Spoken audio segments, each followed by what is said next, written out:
I spent my 69th birthday alone in a hospital bed. I called each of my 3 children. My son told me, "Dad, you do this every year just to ruin our plans. The doctors will handle it." Not one of them came. That evening, a nurse showed me a photograph my children laughing on a luxury yacht paid for with my money while I lay connected to machines. I made one phone call. I froze every account. 1 hour later, 89 missed calls lit up my screen. I am incredibly grateful to have you here. Drop a comment below and let me know where you are watching. From what city or country are you in? Also, please note, this story contains fictional elements for entertainment and educational purposes. Any resemblance to actual names or settings is coincidental, but the message conveyed is highly valuable. My name is Jack Morrison. I am 69 years old, and I have spent the better part of 4 decades building things meant to last. Bridges, water treatment facilities, structural foundations for buildings that would still be standing long after the men who drew the blueprints were gone. I understood load-bearing capacity the way other men understood their own heartbeats. I knew exactly how much weight a structure could carry before the cracks began to show. I did not apply that same understanding to my family. That was my first mistake, and it nearly cost me everything. I woke at 6:15 without an alarm. I made coffee in the kitchen she had repainted twice because she could never quite decide between cream and ivory. I stood at the window and watched the oak tree in the backyard catch the early light, the same oak tree our kids had climbed as children back when they still needed me for something other than a signature. I was not expecting a party. I had stopped expecting that somewhere around my 65th.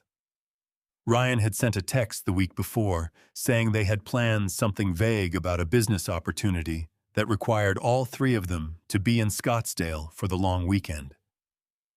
Tyler had called for 4 minutes on Tuesday and spent 3 of those minutes talking about a yacht charter he was trying to book. Megan had posted a birthday countdown on her social media page, the kind of post that performs affection for an audience without requiring any actual presence. I told myself it was fine. I had grown practiced at telling myself things were fine. At 9:47 in the morning, the doorbell rang. When I opened the front door, there was no one there. Only a white cardboard box sitting on the welcome mat, the kind used by the bakery on Clement Street that Margaret had loved. A printed label on the side read, "Morrison Birthday Order." Megan had placed it online sometime the previous evening.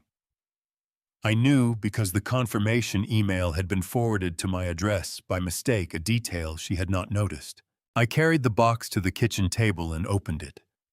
Inside was a single-layer yellow cake with white frosting and blue lettering that read, "Happy Birthday, Dad," in a font I suspected the bakery had selected from a drop-down menu. It was a decent cake. It was also the only living thing in the house that acknowledged what day it was. I found a fork in the drawer, cut a small slice directly from the box, and stood at the kitchen counter eating it. I did not bother with a plate. Margaret would have given me a look for that. She believed birthdays deserved proper dishes, real candles, and at least one person willing to sing badly and mean it. She had never once let one of my birthdays pass without making something with her own hands, even in the last year, when her hands had begun to betray her. There was one candle tucked along the side of the box. A single white birthday candle, the thin kind that comes in a pack of 24 for 99 cents. I found a book of matches in the junk drawer, lit the candle, and watched the flame hold steady in the still kitchen air. I thought about what Margaret used to say when she lit candles. She always made me close my eyes. She said wishes only worked if you meant them completely. I closed my eyes anyway, standing there alone at 69 with frosting on my fork and the smell of coffee going cold on the counter. What I wished for, I kept to myself. I blew the candle out and opened my eyes. That was when I noticed the lockbox on the bookshelf across the room was sitting at a slight angle, its front edge pushed out an inch further than I kept it. I was particular about that lockbox. Margaret's gold necklace was inside the one her mother had given her, a thin chain with a small oval pendant engraved with the letter M. I had not opened that box since the week after the funeral. I kept it positioned flush against the back of the shelf so that the edge aligned perfectly with the shelf bracket. It no longer aligned. I walked across the room and checked the lock. It was still engaged. I pressed it back into position and stood there with my hand on the shelf, feeling something I did not yet have a name for. Not anger, not alarm, something quieter and colder, the feeling of a man who has spent his career reading structural reports and has just noticed a number that does not belong. I told myself it was nothing. I had been telling myself that for a long time. I put the lockbox back in its exact position and returned to the kitchen. I rinsed my fork, threw away the candle, and closed the cake box. Then I stood at the sink for a long moment, with the water running over my hands, trying to remember the last time any of my 3 children had been in this house. He had stayed for 22 minutes. I remembered because I had been watching a baseball game and checked the clock when he arrived, and again when he left. Tyler had come by 6 weeks before that to borrow my truck for a weekend, and had returned it with a quarter tank of gas and a crack in the rear bumper he never mentioned. Megan had not been inside this house since Christmas, and even then she had spent most of the visit taking photographs of Margaret's china cabinet for what she called her aesthetic feed. I turned off the water and decided to spend my birthday the way I had spent most of my free time since retirement. I went out to the back porch with a legal pad and a mechanical pencil and worked on the structural drawings I had been doing for a friend's cabin renovation up in Hocking Hills. It was unpaid work. I did not need the money. I needed to feel useful in a way that had nothing to do with anyone's expectations of me. The afternoon was warm, the way July afternoons in Columbus get warm, thick, and still with the kind of heat that settles into the concrete of the porch and radiates back up through the soles of your shoes. I worked for about an hour before I felt it. A pressure behind my sternum, faint at first, the kind of sensation I had learned to associate with too much coffee on an empty stomach. I set the pencil down and pressed 2 fingers against my chest. It was not coffee. I had eaten nothing since the birthday cake and had only finished half a cup before the morning slipped away from me. I told myself to breathe slowly. I had done that before the slow breathing, and it had always passed. My doctor had mentioned an irregularity in my last EKG 3 months prior, and had scheduled a follow-up that I had rescheduled twice because I did not want to sit in a waiting room full of people who looked the way I was beginning to feel. I picked up my phone from the patio table and called Ryan first. The phone rang 6 times and went to voicemail. His recorded voice sounded confident and cheerful, the voice of a man who had never once doubted his own welcome in any room. "Hey, you've reached Ryan Morrison. Leave a message and I'll get back to you." I did not leave a message. I called again. 6 rings, voicemail. I called Tyler. 3 rings, then the particular silence of a call being manually declined. He had seen my name on the screen and pressed ignore. I knew the difference between a phone ringing out and a call being cut short, and Tyler had never been subtle about either. I called Megan. She picked up on the second ring, which surprised me enough that I sat forward in my chair. "Dad." Her voice carried the slight edge of someone interrupted mid-task. "What's going on?" "Megan." I kept my voice level. "I'm not feeling well. My chest has been bothering me for the past half hour. I think I may need someone to drive me to the clinic." There was a pause. Not a long one, but the kind of pause that tells you someone is calculating rather than responding. "Dad, we're literally just getting settled at the resort. We haven't even checked in to the dinner reservation yet." She lowered her voice slightly, the way people do when they don't want the people around them to hear. Can you call a neighbor, Mrs. Henderson, or someone? You know how Ryan gets when plans get disrupted? Megan, I'm telling you, my chest hurts. Dad? Her voice took on the patient, slightly weary tone she used when she believed she was managing me. You said the same thing last Thanksgiving, when you didn't want us to leave after dinner. You've always done this when you want attention. I love you, but I can't drop everything every time you get anxious about being alone. Call Carol next door. She's always home. The call lasted 2 minutes and 14 seconds. I know because I looked at the screen after she disconnected. I sat with the phone in my hand and watched a cardinal land on the bird feeder Margaret had hung from the oak tree branch 8 years ago, and that I had refilled every week since she died. The pressure in my chest had not faded. It had moved upward, spreading into my left shoulder, with a slow, grinding insistence that I recognized somewhere below the level of conscious thought as something I could not walk off. I stood up from the porch chair, and the world tilted. My left hand shot out and caught the porch railing, and I held on with a grip that left my knuckles white and aching. The legal pad slid from my lap, and the pencil rolled across the concrete and dropped into the garden bed below. I thought about Margaret. I thought about the way she used to stand at the kitchen window watching for me when I came home late from job sites. I thought about how she had made me promise in the last month of her life that I would not spend whatever years I had left being invisible to the people I had given everything to build a life with. I am sorry, Margaret, I thought. I think I have kept that promise very badly. I made it as far as the back door before my legs gave out. I went down on one knee first, then caught the door frame with both hands, and then the door frame was no longer enough, and I was on the kitchen floor with my cheek against the cool linoleum, and the ceiling above me doing something it had no business doing. The last clear thing I heard before the world narrowed to a gray point was the sound of Carol Benton's voice calling through the screen door she must have pushed open from outside.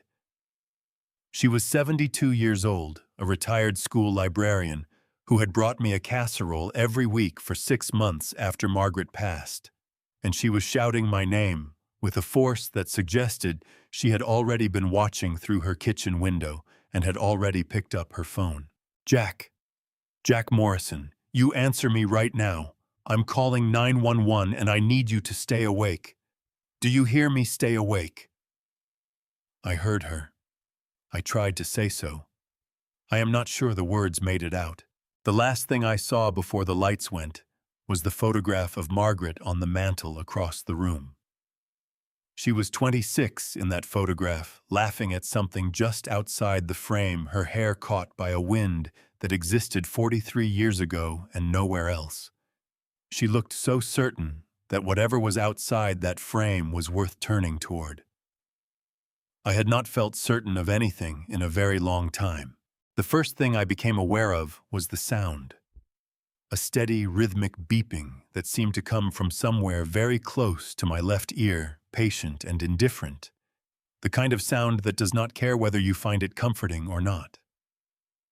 The second thing was the light, which was white and institutional, and came from a panel in the ceiling that I stared at for a long time before I understood what kind of ceiling it was. The third thing was the weight on my chest.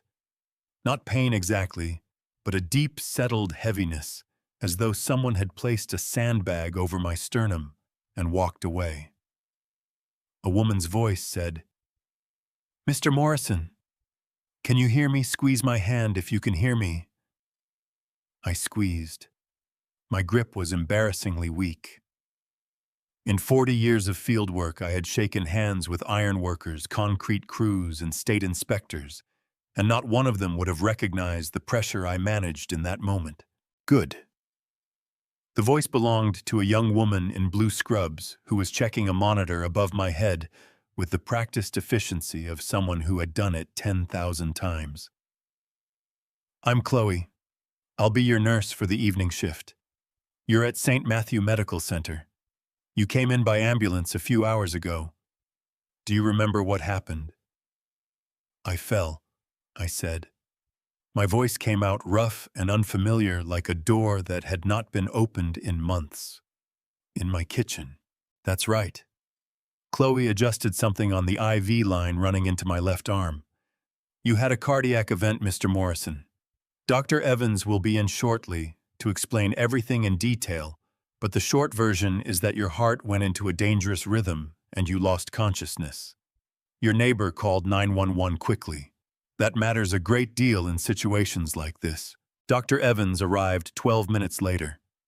He was a compact man in his 50s with the unhurried manner of someone who understood that patients needed facts delivered at a pace they could absorb.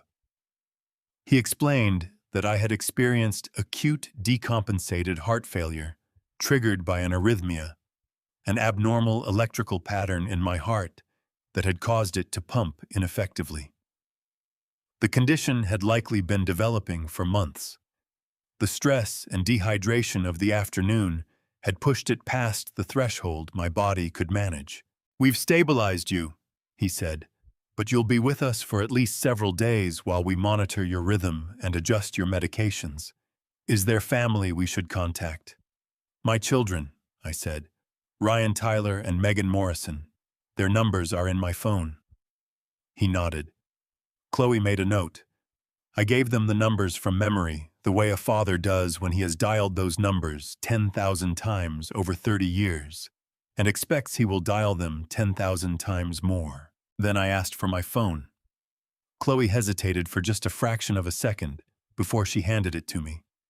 It was the hesitation of someone who already knew something I did not. I did not understand that hesitation until later. I called Ryan first. He answered on the third ring, and behind his voice I could hear music, the thumping, layered kind that comes from outdoor speakers at a resort venue, and the particular sound of a crowd that has been drinking since mid-afternoon. Dad? His tone was already loaded with impatience before I had said a word. What is it? Ryan. I kept my voice steady. I'm at St. Matthew. I had a heart attack this afternoon. I need you to come. There was a pause of exactly the kind that tells you someone is deciding how seriously to take you. Dad. His voice dropped, not with concern, but with the particular weariness of a man who believes he is being managed. Is this like last Thanksgiving? Because Megan said you called her this afternoon complaining about your chest, and honestly, every time we have plans, something happens. You've done this before. Ryan, I came in by ambulance. I have wires on my chest right now. Okay, but they have doctors there, right? That's literally their job. I heard him cover the phone and say something to someone nearby. Something I could not make out. Then he came back. Listen, I have a client dinner in 40 minutes that I have been planning for 2 months. If this is serious, the doctors will call me. You rest, and I'll check in tomorrow morning. Love you, Dad. He hung up before I could respond. I stared at the phone in my hand. Then I called Tyler. He answered after 4 rings, breathing slightly hard, as though he had just come in from somewhere. Yeah, Dad. What's up? It was not a question. It was the verbal equivalent of a door held open just wide enough to confirm someone was behind it before closing it again. Tyler, I had a heart attack today. I'm in the ICU at St. Matthew. I need someone in this family to come to this hospital tonight. Dad, come on! His voice sharpened with a frustration he did not bother to conceal. We literally just got here. We paid for 4 nights and the room's not refundable. And honestly, the doctor called earlier and I heard what they said. Irregular heartbeat, they've got it stabilized. That's not a heart attack, that's a maintenance issue. You're 69, Dad. This stuff happens. They'll sort you out, and you'll be home by the weekend. Tyler, I'll call you in the morning. He disconnected. My hand tightened around the phone hard enough that I felt the case flex under my fingers. I breathed in slowly through my nose the way the cardiologist had told me to do after the EKG 3 months ago that I had not followed up on. Then I called Megan. She let it ring 7 times before she picked up, and when she did, her voice carried the bright, hollow cheerfulness of someone performing for people standing nearby. "Dad, hey, how are you feeling?" "Better." "Megan, I am in the intensive care unit. The hospital has been trying to reach all 3 of you." "Dad." Her voice dropped to a sharp whisper. "I told you this afternoon I cannot do this right now. Bradley is right here, and his parents flew in from Phoenix, and it is embarrassing when I have to keep stepping Osasa because of family stuff. The doctors have you. You're in the best place you can be. I need my children here, Megan, and I need you to understand that we have lives." Her whisper went harder at the edges, the way a whisper does when the person using it is genuinely angry rather than simply cautious. "You raised us to be independent, so let us be independent. I'll come see you when we get back. I promise." She hung up. I placed the phone face down on the bed beside my hip and looked up at the ceiling. The monitor beside me kept its steady count. Chloe appeared in the doorway, and her expression told me she had heard enough through the open door to understand what had just happened. "They're not coming," I said. Chloe walked to the monitor, checked the readout, and then did something I had not expected. She pulled the visitor's chair close to the bed and sat down in it. Not at a professional distance. Right next to me. "The hospital will keep trying," she said. "We document every attempt, Mr. Morrison, every single one." She said it the way someone says a thing, when they want you to understand, it will matter later. I did not know yet how right she was. Chloe did not move from the chair beside my bed for a long time. She checked my monitor twice, adjusted the drip rate on my IV once, and asked me whether I wanted water. I said yes. She brought it in a small plastic cup and waited while I drank it, the way you wait with someone when you know the worst part of the evening has not arrived yet. "Mr. Morrison," she said after I had set the cup on the tray table, "I need to show you something. I want you to tell me if you recognize what I'm about to show you. Is that all right?" I told her it was. She turned her phone toward me. The screen showed a social media post from an account I recognized as Megan's.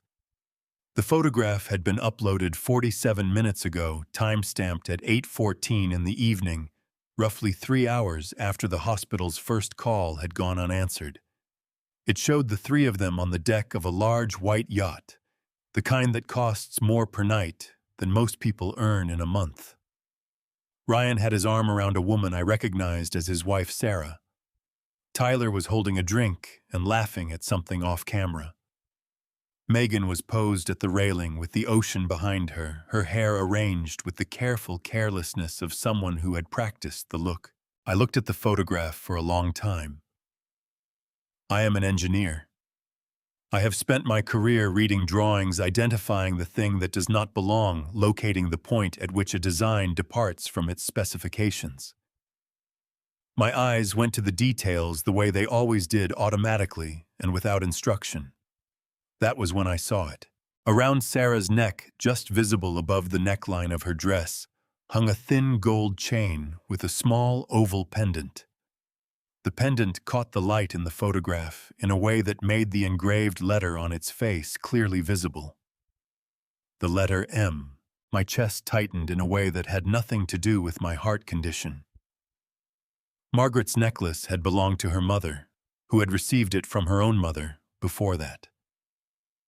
The chain was 18-karat gold, thinner than most modern jewelry, with a clasp that Margaret had repaired twice at the same jeweler on Fifth Avenue because she refused to replace it with something new.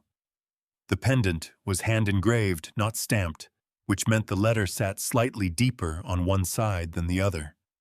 I had held that pendant in my hands at the funeral home when I placed it back in the box, and I had locked that box myself and set it flush against the shelf bracket in my living room. I thought about the lockbox that morning.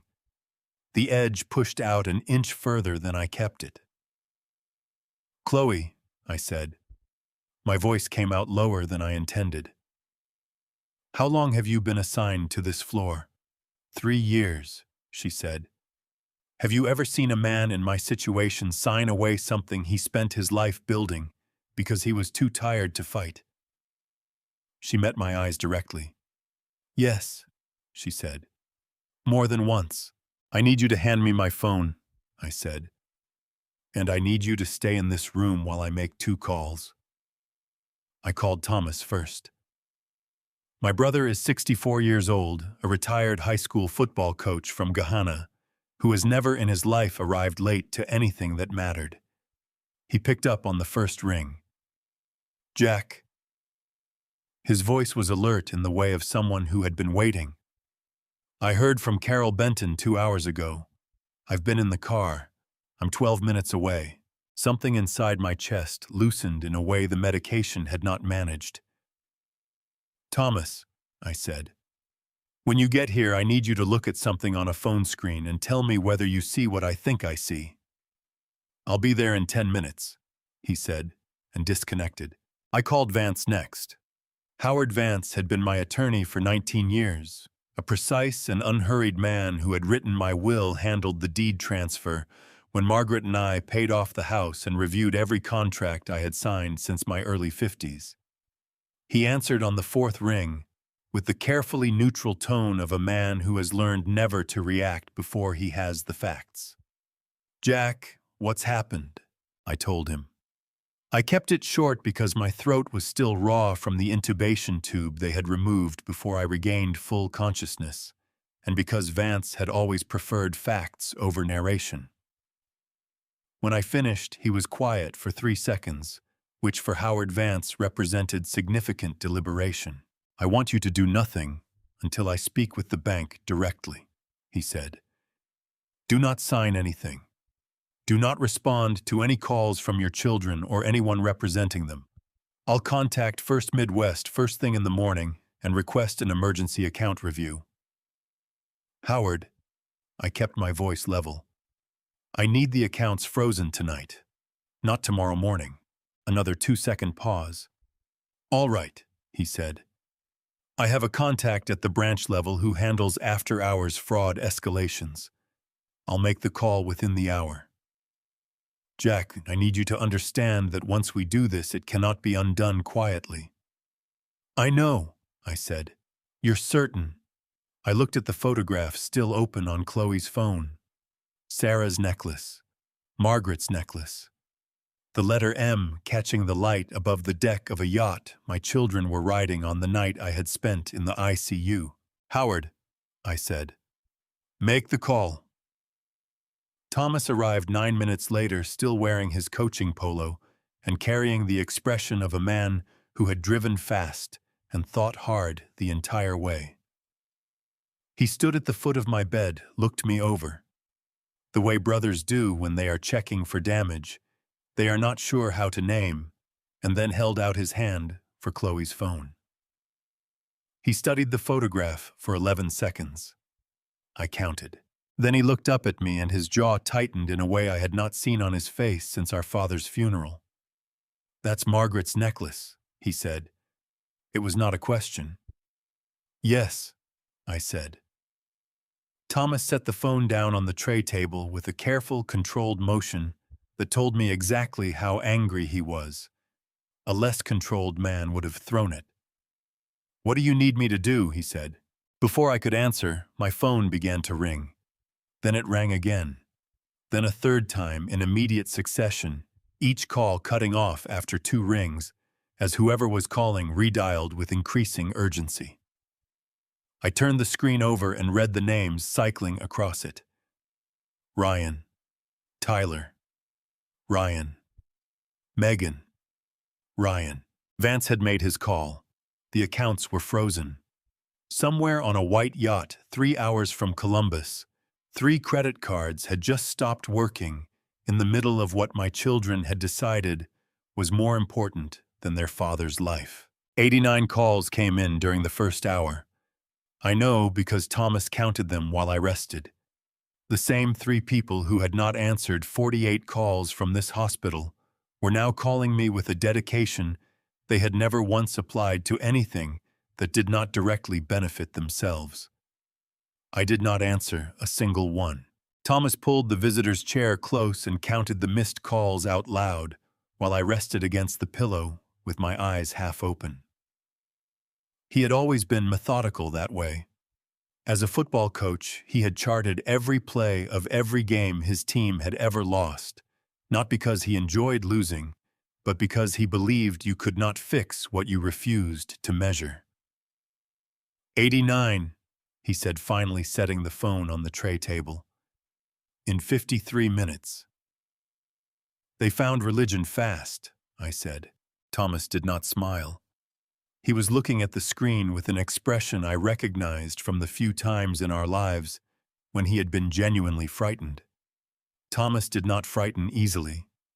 He had coached 17-year-old boys through broken bones and scholarship losses, and the particular despair of young men who believed their best moment had already passed. Very little rattled him. "Jack," he said, "you need to read the messages, not all of them, but some of them." I took the phone. I read slowly, the way I read engineering reports, looking for the load-bearing detail buried inside the noise. Ryan's messages were furious and repetitive variations on the same theme, delivered with escalating force. He accused me of sabotaging his business, of acting like a child, of being the kind of father who destroyed his children's futures out of spite.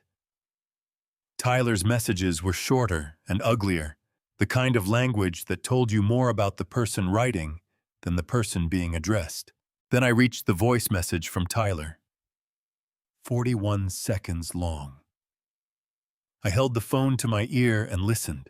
His voice was low and tight, the voice of a man who was working hard to sound calm and not quite managing it. "Dad, I'm going to say this once. You unfreeze those accounts by tomorrow morning, or I am calling Judge Harmon first thing and filing for an emergency competency evaluation. That means a court decides whether you're mentally fit to manage your own affairs. And if they find you're not, which given tonight's behavior, I think is a real possibility, Ryan gets appointed as your legal guardian. He controls everything, every account, every asset, every decision. You think about that before you do something you can't take back." I lowered the phone from my ear. In the state of Ohio, an incompetency proceeding is a legal process by which a court can declare an adult unable to manage their own financial or personal affairs. If granted, the court appoints a guardian who assumes full legal control over that person's life. It is designed to protect vulnerable adults who genuinely cannot care for themselves. In the hands of someone willing to misuse it, it becomes a mechanism for stripping a person of every right they possess, while making the process look like concern. Tyler knew exactly what he was describing. He had described it with the fluency of someone who had already looked it up. "He researched this," I said. Thomas nodded once slowly. "Before tonight," he said. "That's not something you look up in 53 minutes. Chloe appeared in the doorway. She had changed to a fresh pair of scrubs and was carrying a small medication cup and a paper chart she needed me to sign for my evening dosage. She moved with the quiet efficiency I had come to associate with her in the few hours I had known her, but her eyes went to the phone in my hand with a directness that told me she had heard more than the words through the open door. "Mr. Morrison," she said, setting the medication cup on my tray. "I'm required to inform you that a call came in to the nursing station approximately 20 minutes ago from a woman who identified herself as your daughter. She requested that I be reassigned from your care." Thomas straightened in his chair. "On what grounds?" "She said I was agitating her father by showing him upsetting content on my personal device." Chloe's voice was professionally even. "I reported the call to my supervisor immediately, as hospital policy requires when a family member attempts to interfere with patient care. The call was recorded, as all calls to the nursing station are." She said it the same way she had said the earlier thing about documentation. with the precise, unhurried tone of someone who understood that facts recorded in the right places had a durability that emotions did not. "Chloe," I said, "I want to thank you." "Don't thank me yet," she said. "Take your medication and get some rest. You had a significant cardiac event today, Mr. Morrison, and your heart needs sleep even if your mind doesn't want to give it." I took the medication. Thomas waited until Chloe had stepped out before he leaned forward, with his elbows on his knees and his hand clasped in front of him, the posture he used when he was about to say something he had been carrying for a while. "Jack," he said, "there's something I have to tell you. Something I should have told you a long time ago, and I didn't, and I need you to hear all of it before you decide what you think of me for staying quiet." His voice had dropped to the register men use when they are not performing anything, when the audience is gone, and what remains is just the thing that has to be said. I looked at my brother across the dim hospital room, the monitor counting out my heartbeats with its patient indifference, and I felt something shift in the space between us, the way a structure shifts when a hidden stress is finally named. "Tell me," I said. Thomas took a long breath and let it out slowly through his nose. His hands tightened against each other until the knuckles went pale. 3 years ago, he began, Ryan came to me with an investment opportunity. 3 years ago, Ryan had called Thomas on a Tuesday afternoon, with the particular energy he reserved for moments when he wanted something badly enough to perform enthusiasm rather than feel it. Thomas described the call the way a man describes something he has replayed too many times, in the flat, careful language of someone who has already done the work of being angry and come out the other side into something quieter and harder. Ryan had presented an opportunity in a real estate development venture outside of Nashville. A mixed-use property, retail on the ground floor, residential above, the kind of project that sounded credible because it borrowed the vocabulary of credibility without delivering any of the substance. He had brought printed materials to Thomas's house, renderings, projected return figures, a timeline that looked to someone without a developer's eye entirely reasonable. "He brought coffee," Thomas said. "Good coffee from that place on High Street you always liked. He sat at my kitchen table for 2 hours, and he was so damn convincing, Jack." His voice cracked slightly on the last word, not from tears, but from the specific frustration of a man who prided himself on reading people and had failed to read his own nephew. "I gave him $40,000. Wire transfer the next morning before I had time to let the feeling wear off." "Thomas, let me finish." He pressed his hands flat against his knees. 8 months later, the project dissolved. No permits had ever been filed. The property Ryan showed me in the renderings belonged to a different development group entirely. When I called him, he said the market had turned, that he'd lost money too, that these things happened in real estate, and I should have known the risks. Thomas's jaw worked for a moment. He never paid back $1. The room was quiet, except for the monitor and the distant sound of the hospital hallway doing its nighttime business. "Why didn't you tell me?" I said. Thomas looked at his hands. "Because telling you meant watching you choose," he said. "You had already lost Margaret. Ryan was stepping up, or that's what it looked like from the outside. He was coming around more, helping with the accounts, telling you he wanted to be more involved in the family finances." He looked up then, and his eyes were the eyes of a man who had made a calculation he would spend the rest of his life reassessing. I told myself it was one bad deal, that maybe I'd misread it, that $40,000 wasn't worth burning down what was left of your family. I thought about what $40,000 represented to Thomas. He had coached public school football for 31 years. He drove a truck with 200,000 miles on it and took one vacation a year to a fishing cabin in Michigan that he co-owned with 2 other retired coaches. $40,000 was not an abstraction to Thomas. It was years. He used you as practice, I said. Thomas nodded slowly. I know that now. I lay back against the pillow and looked at the ceiling and thought about Margaret. In the last year of her life, when the illness had narrowed her world to the bedroom and the back porch and the particular quality of afternoon light through the window, she liked best she had said something to me that I had filed away without understanding it fully at the time. We had been talking about Ryan, about his energy and his ambition, and the way a room seemed to reorganize itself around him when he entered it. She had taken my hand and said, "Watch Ryan Jack. Not because he's bad, because he's afraid of being ordinary. And people who are afraid of being ordinary will use extraordinary measures to avoid it." I had thought she meant it as a caution about his career choices. I understood now that she had meant something larger.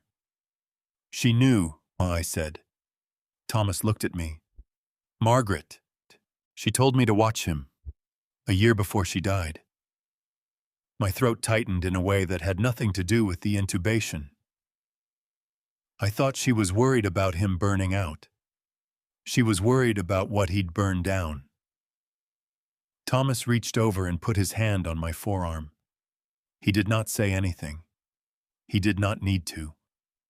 We had been brothers for 64 years, and there are gestures between brothers that carry more than language can manage. After a moment, I said, "We start collecting everything tomorrow. Every transaction record, every statement, every document with my name on it, going back 3 years. I want Vance to have a complete picture before we do anything else." "Already ahead of you," Thomas said. "I called him from the parking lot before I came up.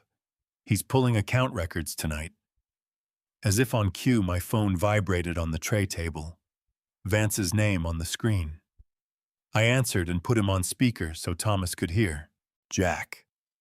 Vance's voice carried the particular tension of a man who was controlling his reaction to something that had genuinely disturbed him. "I've had a preliminary look at the transaction history. I need you to be prepared before I read you the numbers." "How bad?" I said. A pause that lasted long enough to tell me the answer before he gave it. "Bad enough that I've already contacted our firm's forensic accountant," he said. "Jack, we are not looking at 1 or 2 irregular withdrawals. We are looking at a sustained and systematic pattern going back 18 months. Whoever did this was careful, but not careful enough." I pressed my hand flat against the mattress beside me to keep it steady. "Read me the numbers, Howard," I said. "Your retirement fund opened the period at $380,000, Vance said. Current balance is $47,216. The monitor beside me registered something. I heard it change its rhythm slightly, then correct. Chloe would check it in a moment. I focused on breathing the way Dr. Evans had shown me, slow and deliberate, the way you stabilize a structure before you assess the full extent of the damage. "There's more," Vance said, "and you need to hear all of it." Vance arrived on Thomas's laptop screen at 7:14 the following morning, already dressed in his office clothes, despite the early hour, a red folder open on the desk in front of him. In 19 years of working together, I had learned to read Howard Vance by what he did with his hands. When a matter was routine, he kept them folded. When it was serious, he held a pen.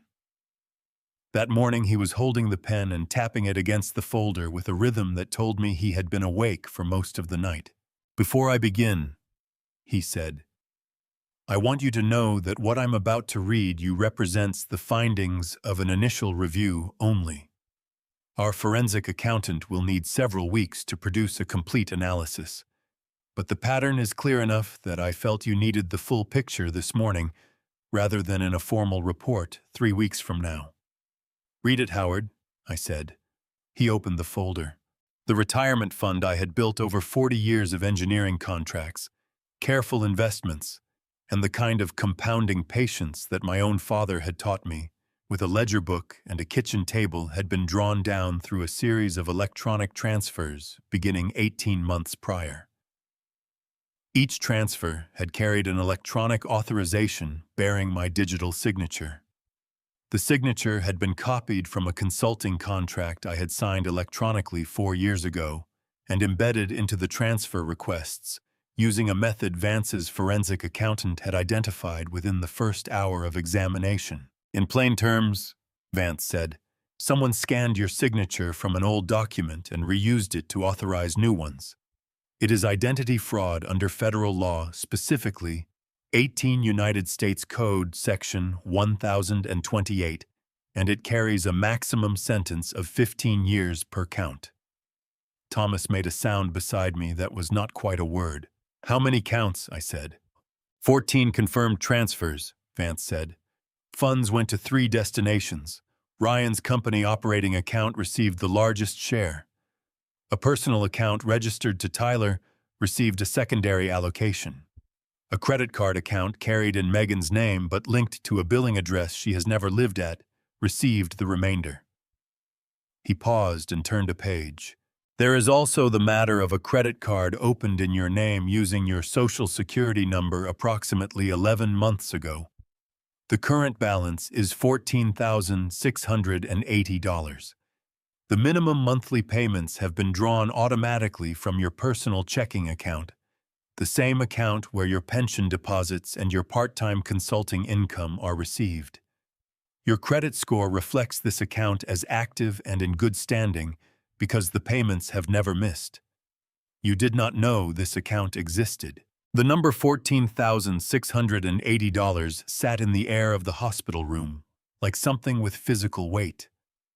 I had spent decades teaching young engineers that the most dangerous failures were not the dramatic ones, the bridge that collapsed in a storm, the foundation that cracked under an earthquake.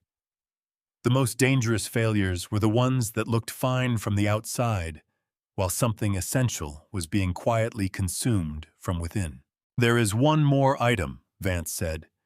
He did not look up from the folder when he said it, which was how I knew it was the worst one. Approximately 60 days ago, a purchase and sale agreement was submitted to a real estate holding company based in Atlanta for the property at your current residential address. The agreement carried a power of attorney document authorizing the sale purportedly signed by you, granting Ryan Morrison authority to act on your behalf in all real estate matters. Our title examiner confirmed this morning that the power of attorney bears your signature. You did not sign it. I stared at the screen. A power of attorney is a legal document in which one person grants another person the authority to act on their behalf. A real estate power of attorney specifically authorizes someone to buy, sell, or transfer property. Forging one is a felony under Ohio law classified as tampering with records and potentially aggravated identity theft under federal statute. If the sale had proceeded without detection, I would have lost my home while lying in an intensive care unit, and the proceeds would have gone directly into Ryan's hands. The closing date on the agreement was 60 days from submission. We had, Vance said, approximately 38 days remaining before the transaction would have triggered automatic processing. Can it be stopped? Thomas said. His voice was very controlled. Already stopped, Vance said. I filed an emergency lien on the property at 6 this morning. Ryan's separate account. The one I had suspected in the dark hours of the previous night, without wanting to name it. Whose account? I said. Vance looked up from the folder for the first time. We're still tracing it, he said. But the account was opened in the same month Ryan began increasing his visits to your home, the month after Margaret passed. Thomas stood up from his chair and walked to the window. He stood there with his back to me and his shoulders up around his ears and said nothing for a long moment. When he turned around, his eyes were red at the edges, but his voice was steady. Jack, he said, what do you need from me right now? I thought about the question. Outside the hospital window, the Columbus morning was doing what July mornings in Columbus do, burning off the early cloud cover with the patient insistence of a city that does not ask permission to get on with things. I need you to go home, I said. I need you to get the original deed to my house, my original retirement account documents, and the old consulting contracts from the filing cabinet in my office. The gray 1-second drawer. Bring them back here this afternoon. Thomas nodded and reached for his jacket. And Thomas, I said. He stopped. Thank you for telling me about the 40,000. I know it cost you something to say it. Thomas picked up his jacket without answering. But at the door, he paused with his hand on the frame and said without turning around, She'd have told you herself, you know. Margaret. She was working up to it. He left before I could respond. I turned back to the screen where Vance was still waiting, pen back in hand. Folder opened, the morning light from his office window falling across the numbers that represented 40 years of my life, being quietly taken apart by the people I had spent those 40 years building a future for. All right, Howard, I said. Tell me what we do next. I heard Ryan before I saw him. His voice carried from the hallway with the particular projection of a man who had learned early that volume was a form of authority. He was telling someone, a nurse or an orderly, by the sound of the response, that he was an immediate family member and that he had every right to be on this floor without signing in at the desk downstairs. The someone was explaining with admirable patience that hospital policy required all visitors to check in regardless of their relationship to the patient. Ryan said the word policy the way people say it when they believe rules exist for other people. Thomas was already standing when they came through the door. He had positioned himself beside my bed, with his arms crossed and his feet shoulder-width apart, the stance of a man who coached defensive lines for 3 decades and knew exactly how to occupy space. Ryan entered first. He was wearing a collared shirt that still carried the slight wrinkle of something unpacked from a travel bag, and his expression was the one I had seen on him since childhood, when he wanted something badly enough to perform calm over the wanting. Tyler came in behind him, with his hands in his pockets, and his jaw set at an angle that communicated grievance without requiring words. Megan came last, and she looked at everything in the room except me. Not one of them asked how I was feeling.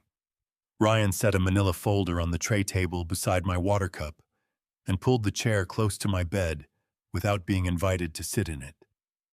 He leaned forward with his elbows on his knees and said in the voice he used for client presentations, "Dad, we need to get this resolved today." "Hello, Ryan," I said. He opened the folder. Inside was a document I could see was several pages long, dense with the particular formatting of legal language. "This is a retroactive authorization," he said. "What it does is formally confirm that you approved the financial transactions that have been flagged by the bank. Once you sign it, the freeze gets lifted, the investigation closes, and we can all move forward.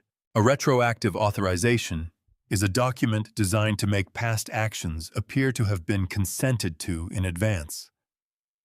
In the context of financial fraud, it is used to reframe unauthorized withdrawals as legitimate transactions after the fact. Signing one would have meant that I was legally stating on the record that I had known about and approved every transfer from my retirement fund, every charge on the fraudulent credit card, and the attempted sale of my home. It would have ended the bank's investigation, shielded Ryan and his siblings from criminal liability, and left me with $47,000 and a house I nearly lost. "Dad," Ryan tapped the document, "I need you to focus. This is straightforward." "I'm focused," I said.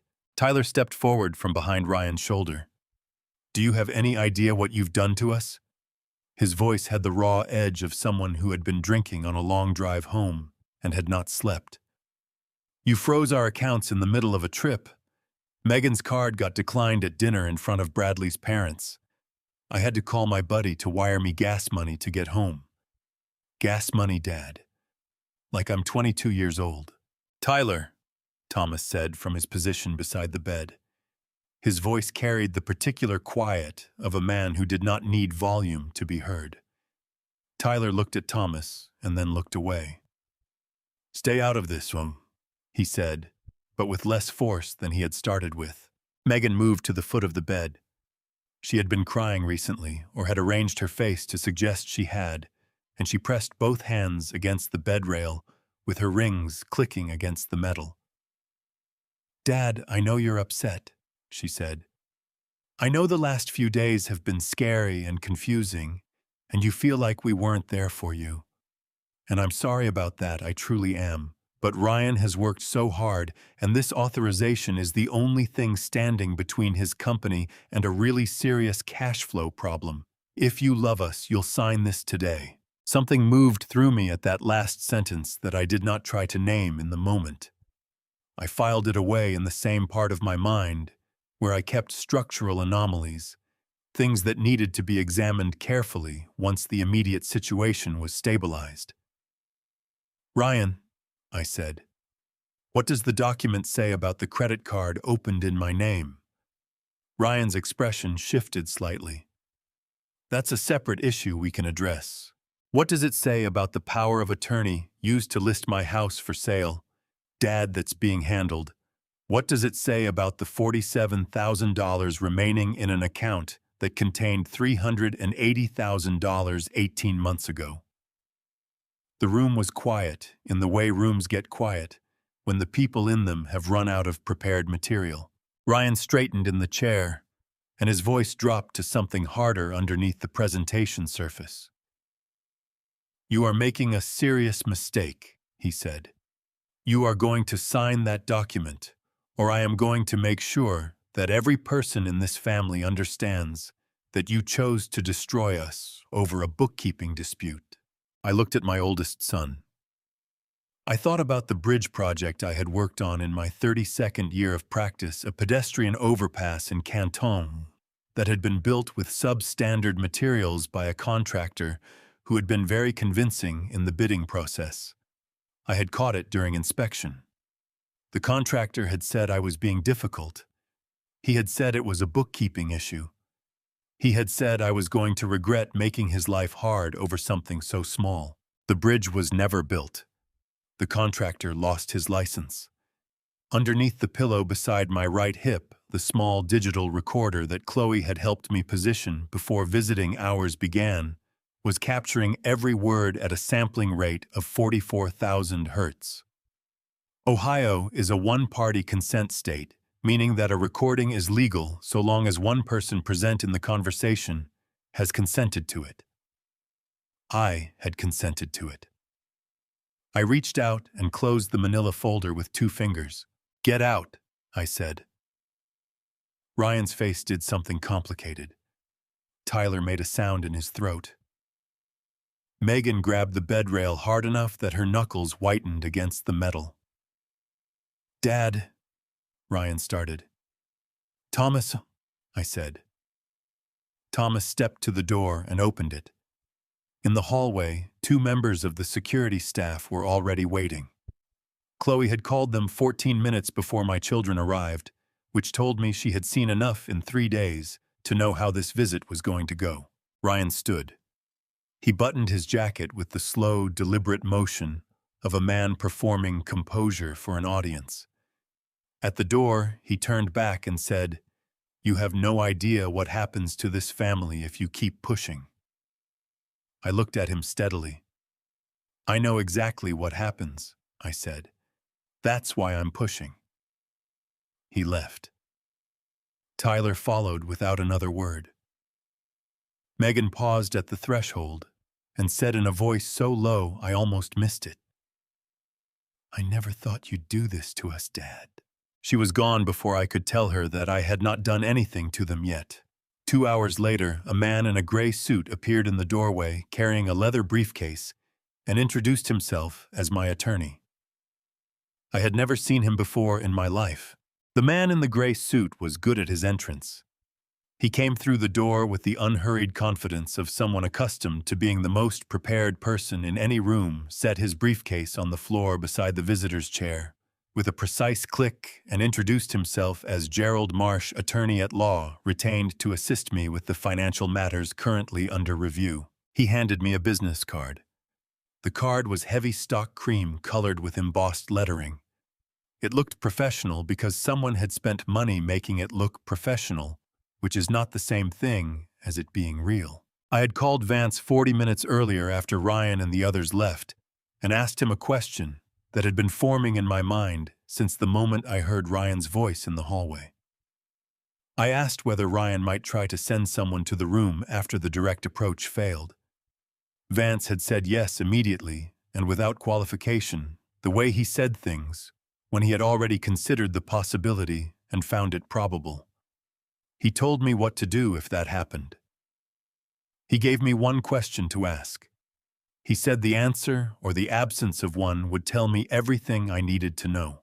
Gerald Marsh opened his briefcase and produced a document that looked at first glance identical to the retroactive authorization Ryan had presented 2 hours earlier. Same formatting, same dense legal language, same signature line at the bottom. He set it on the tray table and uncapped a pen with the smooth motion of a man who expected the next 30 seconds to be transactional. "Mr. Morrison," he said, "I understand this has been an overwhelming few days. My job is simply to help you get this paperwork resolved so you can focus on your recovery. All that's required today is your signature on line 14. I looked at the document. Then I looked at Gerald Marsh. "Before I sign anything," I said, "I'd like to understand the indemnification clause." An indemnification clause is a standard provision in legal contracts that specifies which party is responsible for covering losses, damages, or legal costs if something goes wrong. Any competent attorney drafting or presenting a contract would know immediately what the term meant, be able to locate the relevant clause within seconds, and explain its implications without hesitation. It is not an obscure term. It is first-year law school vocabulary. Gerald Marsh blinked. The blink lasted a fraction of a second longer than it should have. "The indemnification," he said with the careful tone of someone buying time, "is addressed in the supplementary provisions." "Which page?" I said. He turned to the back of the document. He turned back to the front. He turned to the middle. His finger moved down a page with the scanning motion of a motioning something for the first time rather than a man who had drafted or reviewed it. "It may be incorporated by reference into the primary agreement," he said. "Incorporated by reference from which document?" I said. His jaw tightened. He reached for his briefcase with a movement that was slightly too quick, the movement of someone looking for an exit from a conversation that had stopped going the way they planned. I reached up and pressed the call button above my bed. "I'm going to need you to leave," I said. "And I'm going to need you to leave the document, the briefcase, and the business card on the chair when you go." Gerald Marsh looked at me with the expression of a man recalibrating. He was not angry. He was measuring the way people measure when they are trying to determine whether the situation can still be salvaged. I had seen that expression on contractors caught with substandard materials. It never preceded anything good. "Mr. Morrison," he started, "you used the phrase supplementary provisions," I said. "That term does not appear in Ohio contract law or in standard legal drafting guidelines for financial authorization documents. A licensed Ohio attorney would know that." I kept my voice even. "You also do not know what page the indemnification language is on in a document you supposedly reviewed before bringing it to me. So we both know what you are, and we both know that impersonating an attorney in the state of Ohio is a third-degree felony carrying up to 3 years in prison." His face went through several expressions quickly. None of them were the expressions of a man with a clean conscience. Chloe came in from the hallway. Behind her, moving with the deliberate purpose of people who had been briefed in advance, were 2 members of the hospital security staff. Thomas was with them. He had returned from the house with the documents I had requested, and had been in the hallway when Chloe radioed the desk. "Sir," the taller security officer said to Gerald Marsh, "I'm going to need to ask you to come with us." Gerald Marsh picked up his briefcase. He left the document and the business card on the chair, whether from compliance or because he realized they were already evidence I was not sure. At the door, he paused and looked back at me with the flat expression of a man who had just learned that the job he accepted was more complicated than advertised. I looked back at him with the expression of a man who had spent 40 years catching structural failures before they became catastrophes. He left. Chloe crossed to the monitor above my bed, checked the readout, and wrote something on her chart. Thomas set the gray filing cabinet folders on the tray table beside the abandoned document and stood looking at them with his hands on his hips. "How did you know?" he said. "Vance told me what to ask," I said. "One question." He said any real attorney would answer it in under 10 seconds. Thomas picked up Gerald Marsh's business card between two fingers, examined it, and set it back down on the chair. "Ryan hired a paralegal or a salesman and put him in a suit," he said. "Most likely I said. Either way, Vance will want everything he left behind." I called Vance and told him what had happened. He was quiet for 4 seconds, which was a long time for Howard Vance. Then he said in the particular tone he used when something had genuinely pleased him, "Jack, I want you to know that in 19 years of practice I have had exactly 3 clients who would have handled that the way you just did." "What happened to the other 2?" I said. "They signed," he said. Outside the hospital window, the afternoon light had shifted into the long gold of mid-July evening. Somewhere across the city, in the house on Delwood Avenue, where I had raised 3 children and built a life with a woman who had understood them better than I had, the lockbox on the bookshelf was sitting exactly 1 inch further from the back wall than it should have been. I was done pretending not to see things that were right in front of me. "Howard," I said, "what does the next step look like?" Vance said, "It looks like the most dangerous moment in any structure." I told him I knew what to do with those.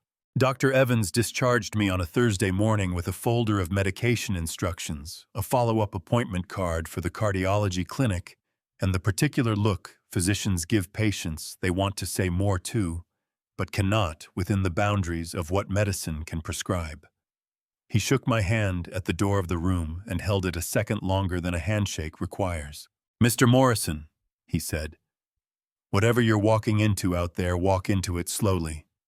Your heart has been through a significant event. It needs time that stress will not give it." "I understand," I said. "I don't think you do," he said, not unkindly, "but I hope you will."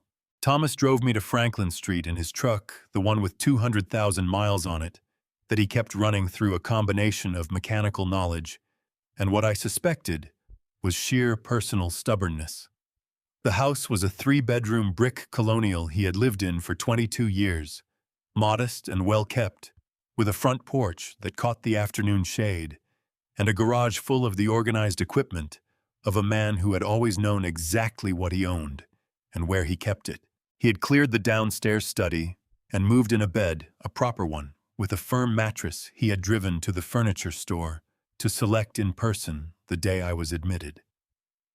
On the desk he had placed a fresh legal pad, 2 mechanical pencils, and a note in his handwriting that said only, "Write it down before they convince you it didn't happen."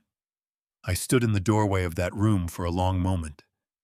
Then I sat at the desk and began to write. I started with the hospital. I wrote every date, every name, every number I could recall with precision, working the way I had always worked, through complex engineering problems, from the known facts outward, toward the inferences, never letting the inference stand in for the fact. I wrote about the lockbox on the shelf. I wrote about the business card with the embossed lettering. I wrote about Tyler's voice on the recording, low and tight, describing what he planned to do to a man lying in intensive care, as though it were a reasonable item on a reasonable agenda. Then I wrote about the years before the hospital. I wrote about the birthday 3 years ago when Ryan had arrived 40 minutes late, taken 3 phone calls during dinner, and left before the check came, patting my shoulder on the way out and saying, "We'll do it properly next year, Dad."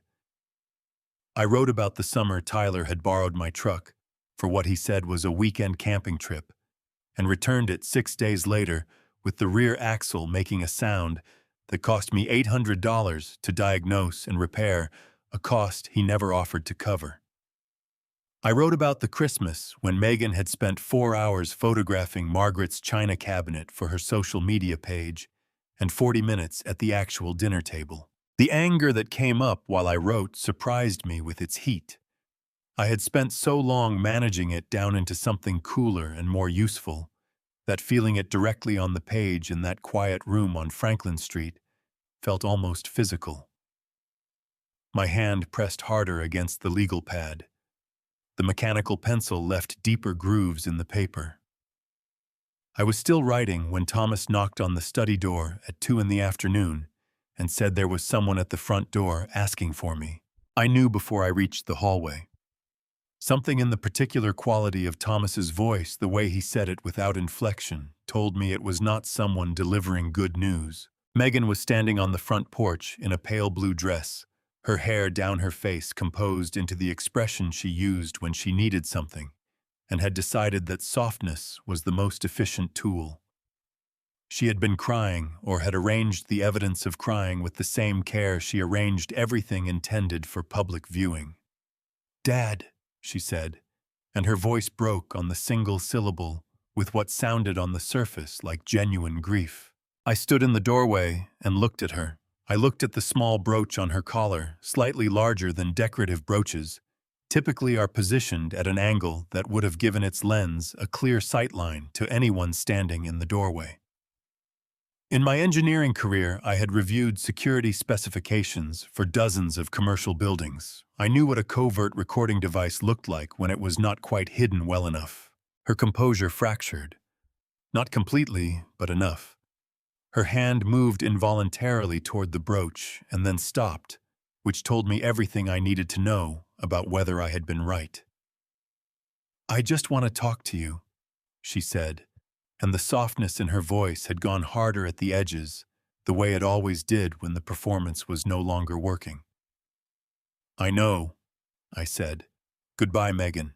I closed the door.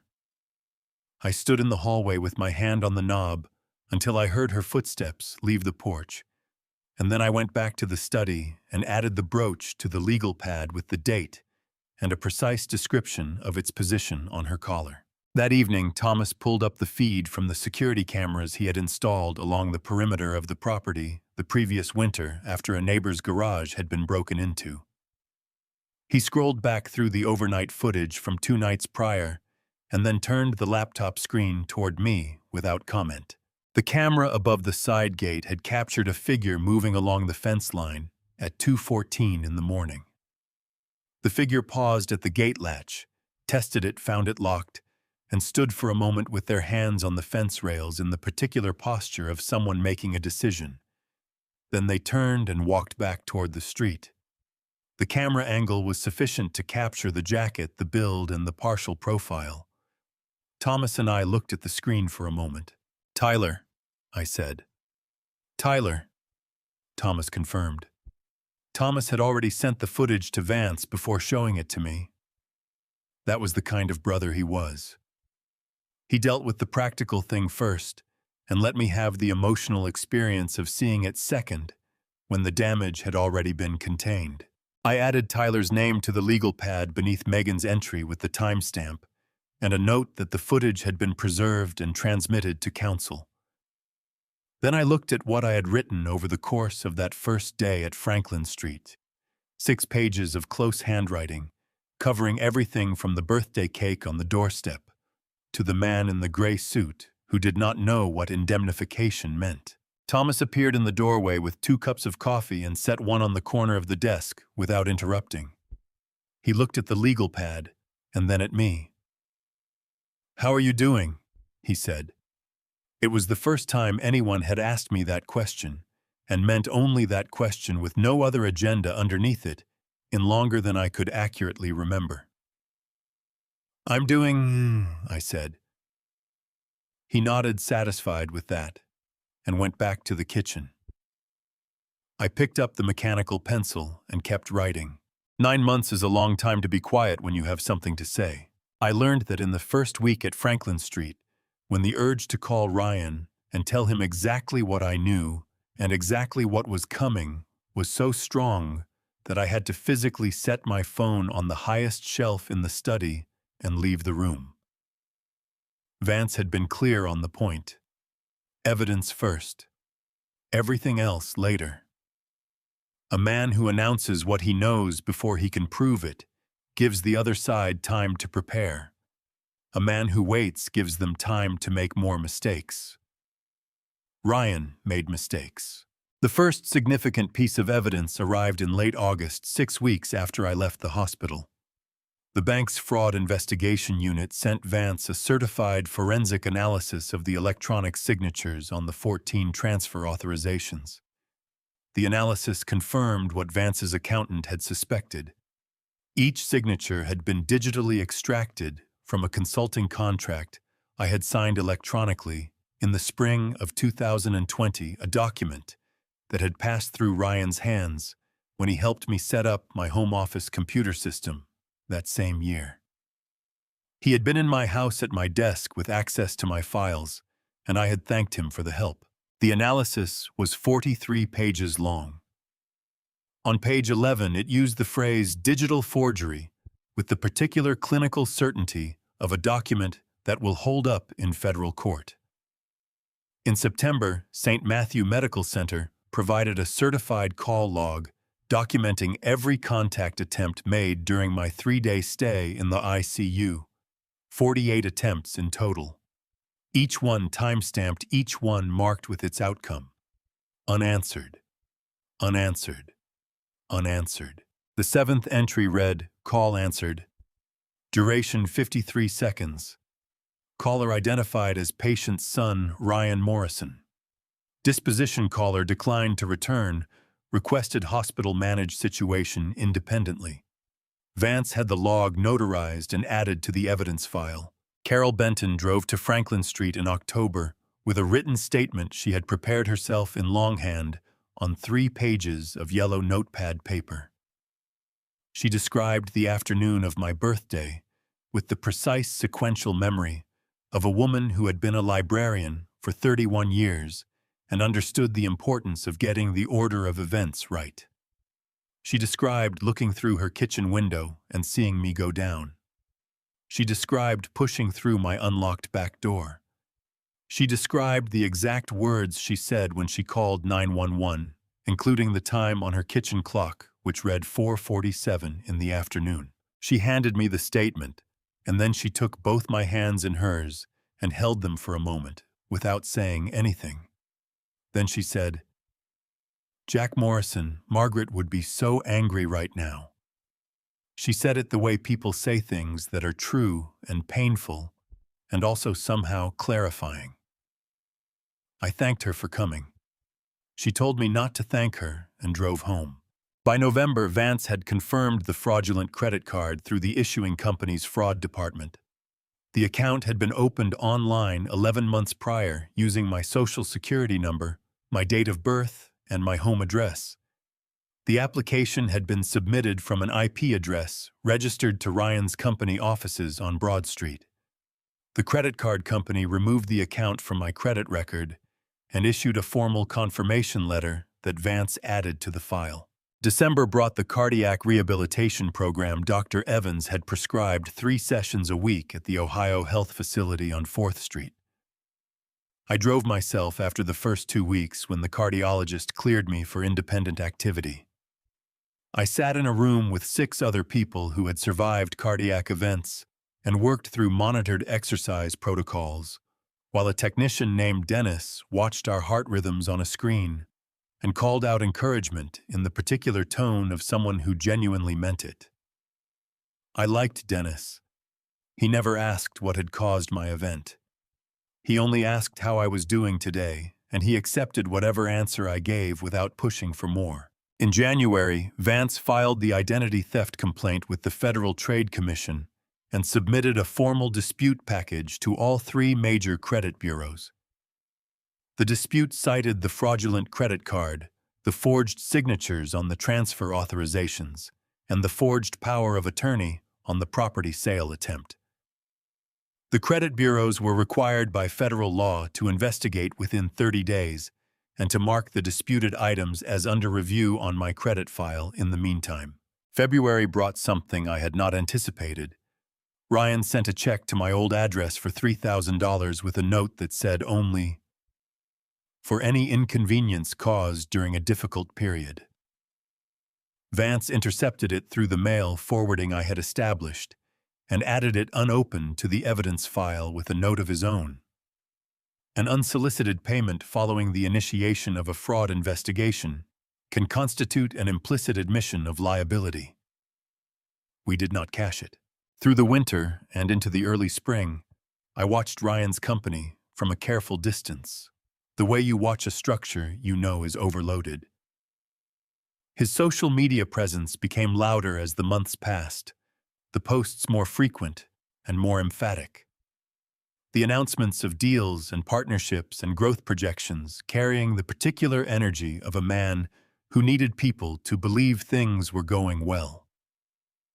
In March, he announced the upcoming celebration of his company's recognition as one of Columbus's top emerging businesses, a black tie event at the Meridian Convention Center, with the evening billed as a tribute to the values of hard work and family that had built the company from the ground up.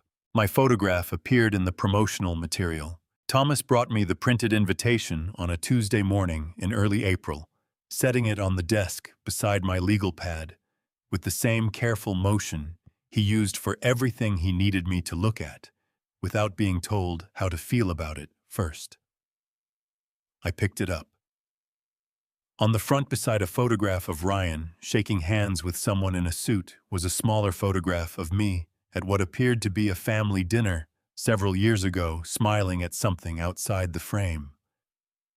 Beneath it, in the elegant font of an event that had cost someone significant money to design, were the words built on the foundation of those who came before. I set the invitation down. Vance had already determined through a contact at the venue that Ryan had secured the Meridian booking with a deposit drawn from a line of credit extended by a private lending firm at an interest rate of 14%.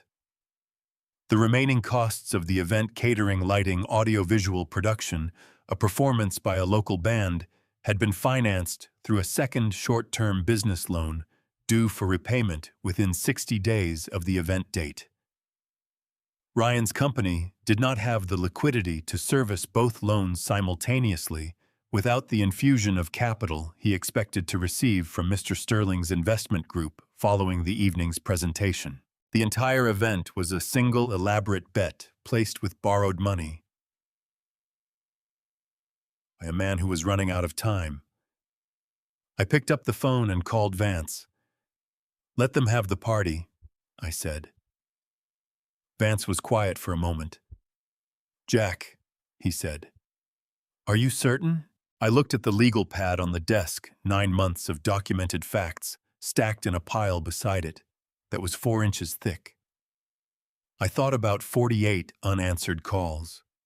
I thought about Margaret's necklace on another woman's neck.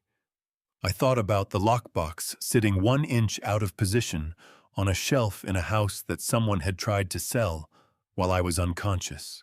"Howard," I said, "I have never been more certain of anything since the day I poured the foundation on my first project, and that foundation is still standing.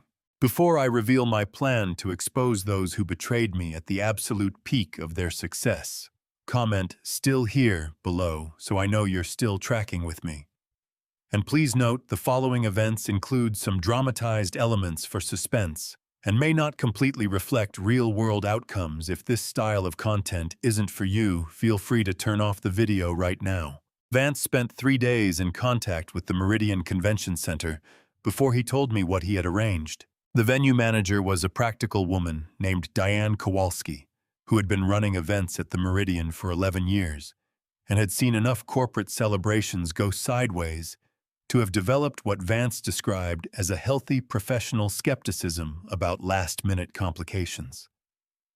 When Vance explained the situation without disclosing more than was necessary, she had asked two questions. First, whether Jack Morrison was a legitimately invited guest. Second, whether the materials he intended to present were factually documented and legally obtained.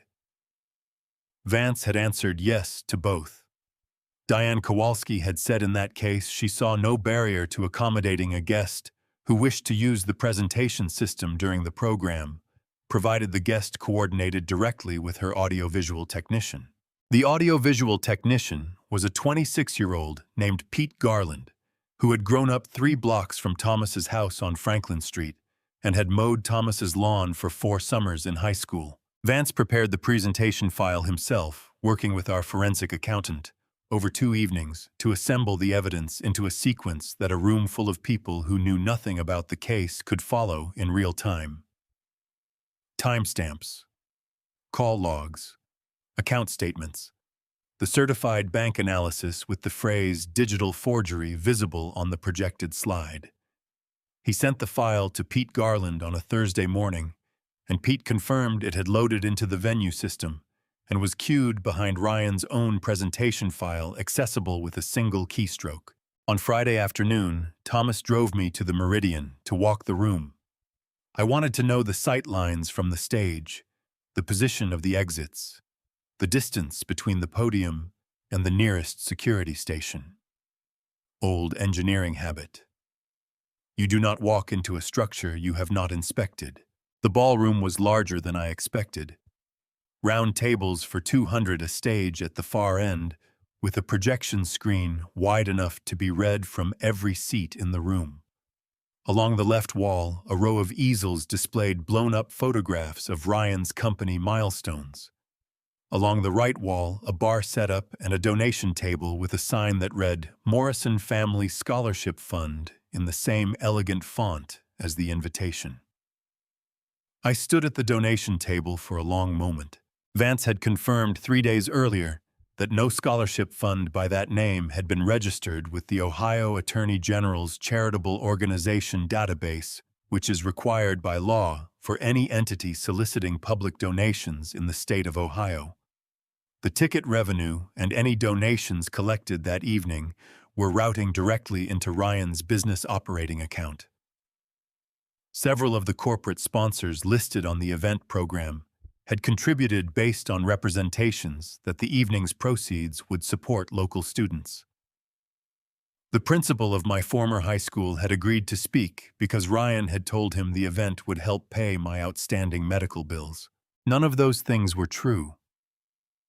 Every one of them was documented. Thomas came to stand beside me at the donation table and read the sign. He did not say anything. He picked up one of the printed program booklets from the table, looked at the photograph of me on the cover, and set it back down with a precision that communicated everything he chose not to say aloud. On Saturday morning, Thomas confirmed that Mayor Gerald Collins would be in attendance. Gerald Collins and I had grown up 2 streets apart in Westerville, played on the same Little League team for 3 summers in the early 1960s, and lost touch the way people do when careers pull in different directions. He had served 2 terms as mayor of Columbus, and was by every account I had heard a man who took seriously the responsibilities of whatever room he was in. When Thomas mentioned my name through a mutual contact, Mayor Collins had responded within the hour. He said he had wondered for years what had become of Jack Morrison, and that he would be honored to attend an event in my name. I did not tell Thomas how much that meant to me. Some things lose precision when you try to put them into words. That evening, I sat alone in the study at Franklin Street, with the legal pad on the desk in front of me, and tried to write a speech. I wrote 3 sentences and crossed them out. I wrote a paragraph and read it back, and found it sounded like a man performing righteousness for an audience which was exactly what I did not want to be. I wrote a version that was too angry. I wrote a version that was too restrained. I wrote a version that tried to be both and ended up being neither. Finally, I set the pencil down and sat back in the chair. The truth I had learned over 69 years of building things that had to hold weight did not need ornamentation. A sound structure did not require decoration to stand. What it required was honest materials correctly placed in the right sequence. I did not need a speech. I needed the facts in order delivered to the people who had been misled by their absence. I closed the legal pad and went to bed earlier than I had in months. Thomas knocked on the study door at 9:30 to check on me, saw the light was already out, and went quietly back down the hall. In the morning, he knocked again at 7 and said breakfast was ready. I came out to the kitchen to find he had made eggs and toast and had set the table with the good placemats, the ones he kept for occasions. He considered worth the effort. I sat down across from him and looked at the table and felt something that I had not felt in a very long time. Not confidence exactly. Something older and quieter than confidence. The feeling of a man who has done the work, checked the measurements, verified the load-bearing capacity of every element, and knows that what he has built will hold. "You ready?" Thomas said. I picked up my fork. "Ask me after breakfast," I said. He smiled at that.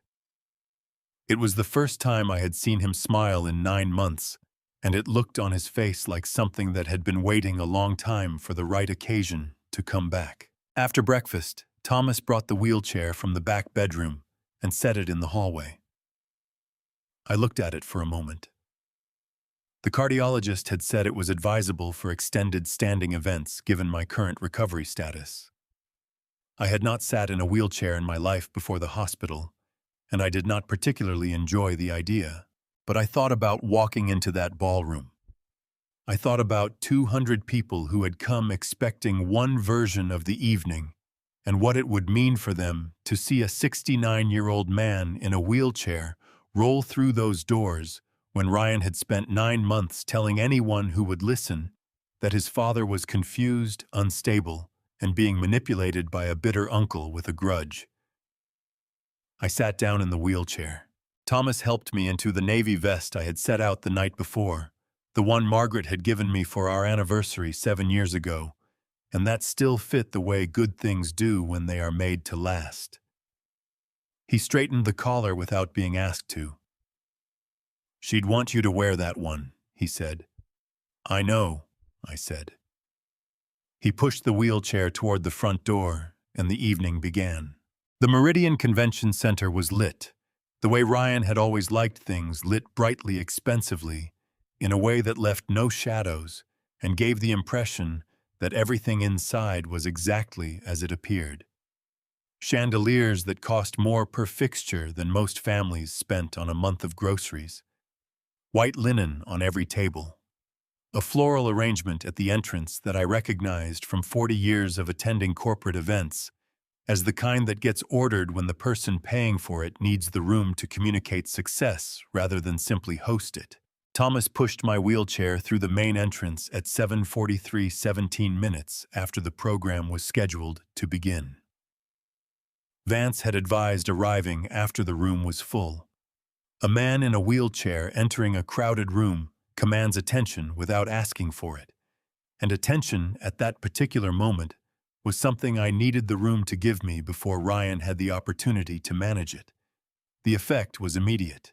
Conversations near the entrance dropped in volume as we came through the doors. Heads turned. A woman at the table nearest the entrance leaned toward the man beside her and said something I could not hear, but her expression told me she recognized me from the photograph on the invitation and was surprised to find that the subject of the evening's tribute had actually come. The room itself held just over 200 people arranged at 20 tables of 10. Along the left wall, the easels with Ryan's company photographs. Along the right, the bar and the donation table with the Morrison Family Scholarship Fund. Sign, which I noted with professional detachment, was drawing a steady stream of guests who were dropping checks and cash into the collection box. with the confidence of people who believed they were doing something good. I looked for Ryan. I found him near the stage in a dark suit that fit him well, shaking hands with a group of men I did not recognize but whose posture and clothing identified them as the kind of people Ryan had spent his entire adult life trying to impress. He was laughing at something one of them had said, the full-bodied laugh of a man who feels completely in control of his environment. Then he turned and saw me. The laugh did not stop immediately. It completed itself because Ryan had always had good reflexes about finishing what he started in public. But in the half-second, between when his eyes found the wheelchair and when his expression reorganized itself into something welcoming, I saw it. The thing underneath the performance. A flash of something cold and calculating that lasted less than a heartbeat before the smile came back broader and warmer than the one he had been wearing a moment before. He crossed the room toward us with his hand already extended. "Dad." He took my hand in both of his and held it with the grip of a man performing a reconciliation for an audience. "I'm so glad you came. I wasn't sure you'd make it." "You sent an invitation," I said. "I've never missed an event I was invited to." Something moved behind his eyes at that. He covered it with a wider smile. "You look good," he said. "Honestly, Dad, you look really good." "Thank you, Ryan." He glanced at Thomas with a smile that did not reach past the surface of his face, then looked back at me. "I want you to know tonight is going to be special. We're going to show everyone what this family has built together." He put his hand briefly on my shoulder. "I'm really glad you're here." He meant it, I realized. Not from affection, but from relief. He had spent 9 months telling people his father was confused, unstable, and operating under bad influence. My presence in his ballroom in his wheelchair, in the seat he would assign me near the family table, was the evidence he needed that the situation had been resolved. He believed my arrival was my surrender. Tyler was at the bar with a drink already in his hand, watching our exchange with the flat, assessing expression of a man waiting to see which way a situation breaks. When he caught my eye, he lifted his glass in a minimal acknowledgement, the gesture of someone who has not decided yet whether to be relieved or suspicious. Megan was near the stage talking with a woman I did not recognize, animated, and laughing, her dress a deep burgundy that photographed well under event lighting. She saw me and her laughter paused for exactly 1 second before she resumed it, which told me the pause had been involuntary. Then I saw Sarah. She was standing near the entrance to the catering corridor, speaking with one of the venue staff, and she was wearing a black dress with a deep neckline. Around her neck, catching the chandelier light, with the particular warmth of 18-karat gold, was a thin chain with a small oval pendant. I looked at that pendant for a long time. Long enough that Thomas, sensing the stillness in me, leaned down from behind the wheelchair and said quietly, "I see it." "Good," I said. A hand came down on my shoulder from the left, firm and warm, and a voice said, "Jack Morrison, I'll be damned. It's been 30 years if it's been a day." Mayor Gerald Collins was a broad-shouldered man in his late 60s, with the handshake of someone who had spent decades making people feel genuinely welcomed rather than politically managed. He crouched beside the wheelchair, so we were at the same level, and looked at me with the direct, uncomplicated warmth of a man who remembered who you were before either of you became what you eventually became. "Gerald," I said, and shook his hand, and felt something steady move through me that had nothing to do with the medication schedule or the cardiac rehabilitation program or any of the practical things that had been holding me together for 9 months. It was the feeling of being recognized by someone who had no reason to pretend. "I heard you'd had a rough year," he said. "I'm glad you're here." "So am I," said. At 8:14, the program began. Ryan took the stage to a room that applauded with the enthusiasm of people who have had 2 drinks and are prepared to enjoy themselves. He spoke about his company's growth, about the Columbus business community, about the values of persistence and vision. He was a good speaker. He had always been a good speaker. He knew how to make a room feel included in whatever he was saying, which is a skill that has nothing to do with whether what you are saying is true. He spoke for 12 minutes. Then he stepped to the side of the podium and extended his hand toward the table where Thomas and I were seated. "There's someone in this room tonight," he said, and his voice carried the warmth of a man who believed the next 60 seconds were going to go exactly as he had planned, without whom none of this would exist. A man who taught me the meaning of hard work, dedication, and building something that lasts. He paused for the room to settle. "I'd like to invite my father, Jack Morrison, to say a few words." The room applauded. I looked at Pete Garland's station at the audiovisual desk near the left wall. Pete gave me a small, single nod. Thomas pushed my wheelchair to the foot of the stage steps. A venue staff member helped me to my feet.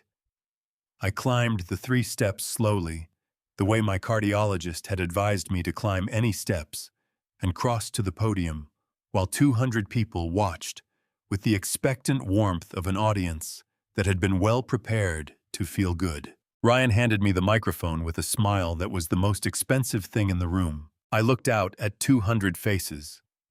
I looked at the donation table along the right wall. I looked at Mayor Collins in the 3rd row, who was watching me with the focused attention of a man who had learned to read rooms the way I had learned to read structures. I looked at Mr. Douglas Sterling Ryan's prospective investor at the VIP table nearest the stage, a silver-haired man in a charcoal suit who was holding a glass of water and watching me with the neutral patience of someone who made large financial decisions slowly and carefully. I took a breath. "I was asked to speak tonight about what this family has built," I said. "So I brought a record of exactly that." I looked at Pete Garland. Pete looked at Ryan's laptop, which was connected to the projection system and sitting open on the audiovisual desk exactly where Ryan had left it. Ryan had loaded his own presentation file. Pete had cued mine behind it, accessible with a single keystroke. Pete pressed the key. The screen behind me changed. The first slide was white with black text. No graphics, no corporate branding, no design element of any kind. Just a timestamp and a location. I let the room read it. 200 people who had come expecting a celebration read those 3 lines and began, without being told, to the process of understanding that the evening had changed direction. On my 69th birthday, I said I collapsed in my kitchen from acute heart failure. My neighbor called 911. An ambulance brought me to St. Matthew Medical Center, where I spent 3 days in the intensive care unit. I paused to let that settle. The hospital attempted to reach my family 48 times. Pete advanced the slide. The certified call log from St. Matthew filled the screen, each entry in a clean table row, each row time-stamped, each outcome listed in the final column. Unanswered. Unanswered. Unanswered.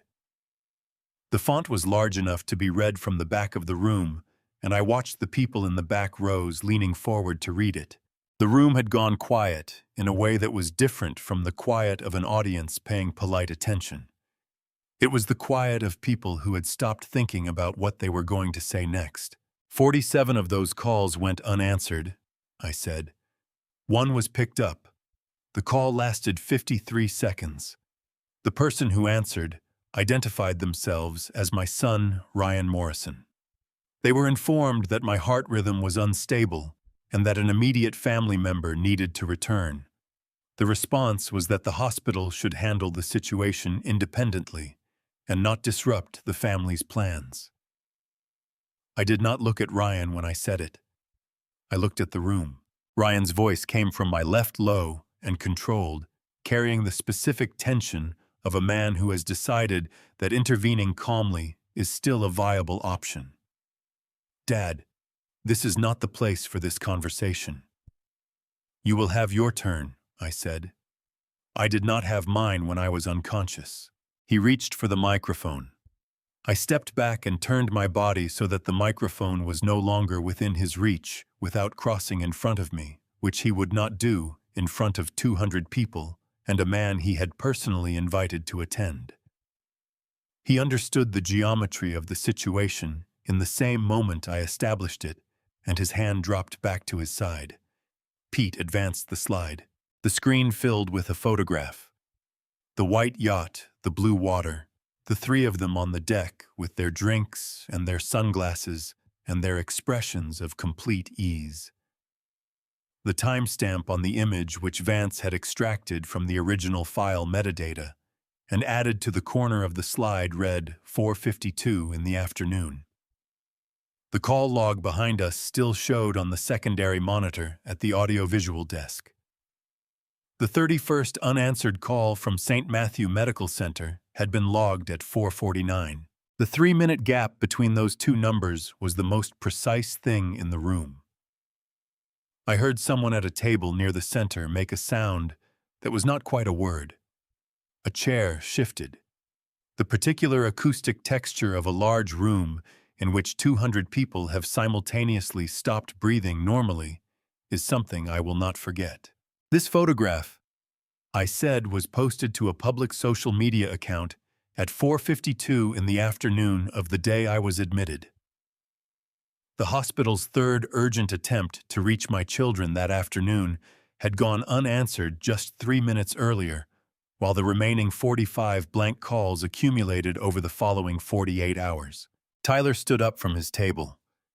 His chair went back hard and caught the edge of the table behind him, rattling the glasses. "These screenshots are completely out of context," he said, and his voice was loud enough that the people near him flinched. "You have no idea what was happening that day from our side."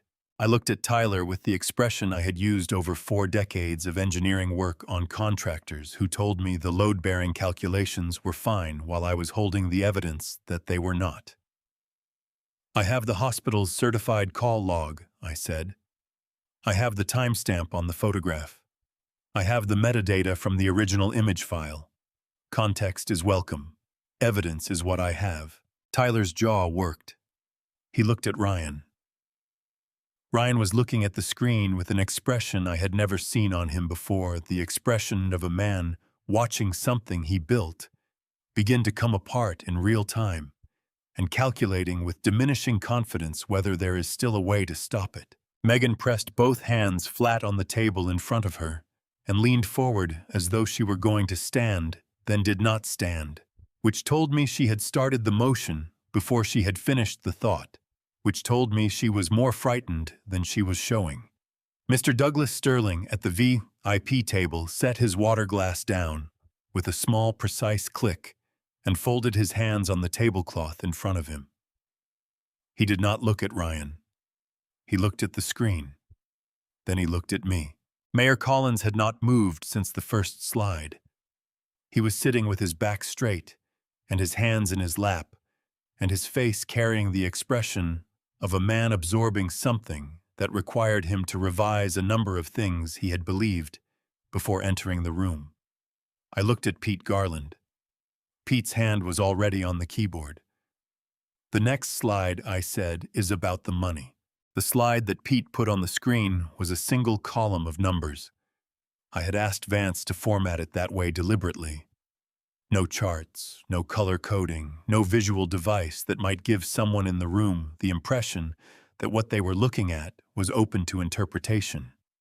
Just numbers in sequence with dates beside each one and a category label to the left. The top line read, "Retirement Fund Opening Balance, January 2023, $380,000. The bottom line read, "Retirement Fund Balance." I gave the room 12 seconds to do the arithmetic. Over 18 months, I said $332,784 was transferred out of a retirement account I built over 40 years of engineering work. Each transfer carried an electronic authorization bearing my digital signature. I did not authorize any of them. The bank's forensic analysis confirmed that my signature was extracted from a consulting contract I signed in 2020 and embedded into the transfer requests without my knowledge. A murmur moved through the room. Not the murmur of discomfort, the kind that happens when someone says something awkward at a dinner party.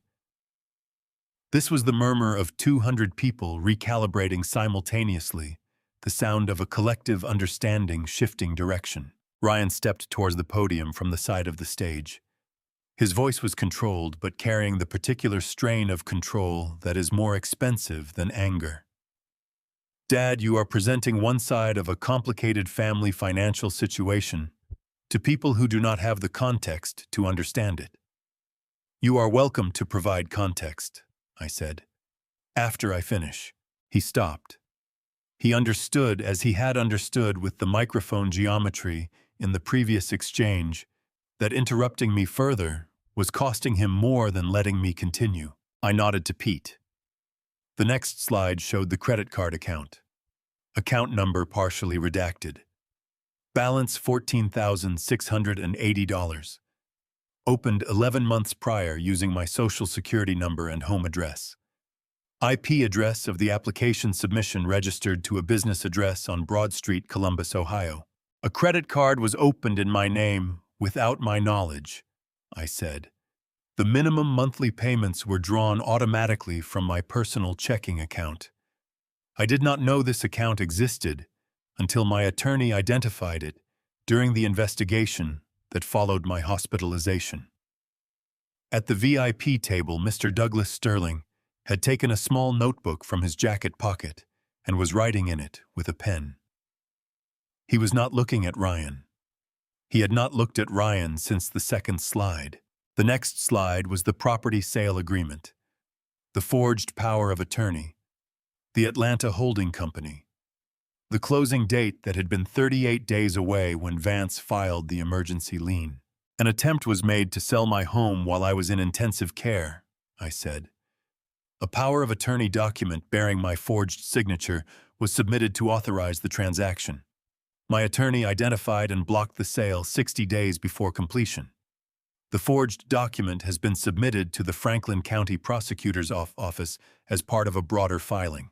Tyler made a sound from his table that was somewhere between a word and something that had not quite decided to become one. Megan had both hands pressed against her mouth. Her rings caught the chandelier light, the same way Margaret's necklace caught it on Sarah's neck. And the similarity of those two details, the beautiful things that had been taken and worn without permission, tightened something in my chest that had nothing to do with my cardiac condition. Vance stood from his table near the back of the room. He was a compact man who occupied space with the quiet authority of someone who had spent 30 years in courtrooms and understood that a room's attention was something you earned rather than demanded. "My name is Howard Vance," he said, in a voice that carried to every corner of the ballroom without apparent effort. "I am Mr. Morrison's attorney of record.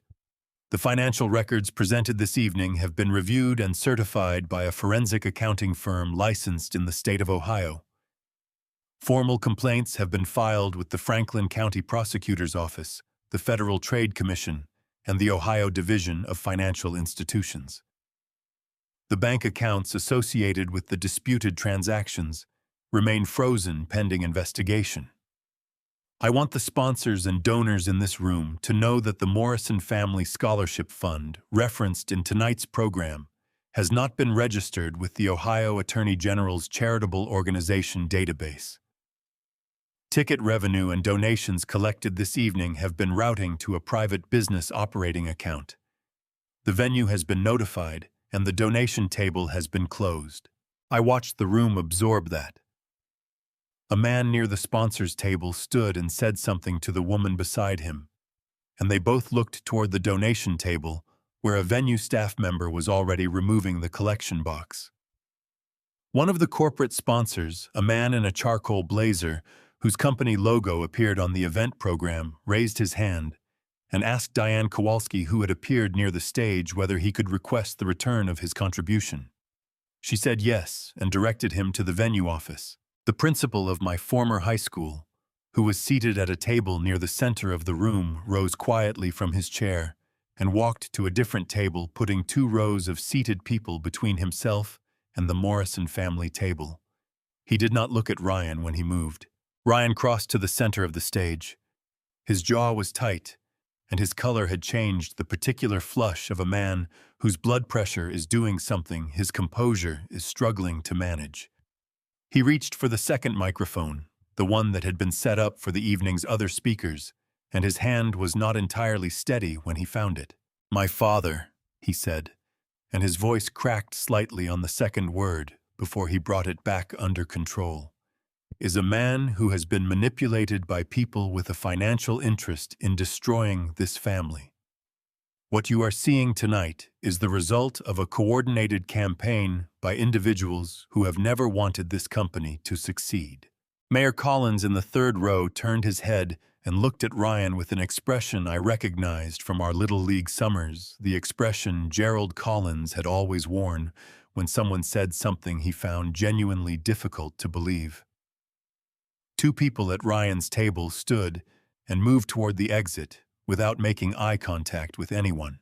Ryan's voice rose. "My father never needed that money. He has a pension, a paid-off house, no real expenses. We were building something real with those resources, something that would have benefited this entire family." The room went quieter than it had been at any point in the evening. It was not the quiet of shock.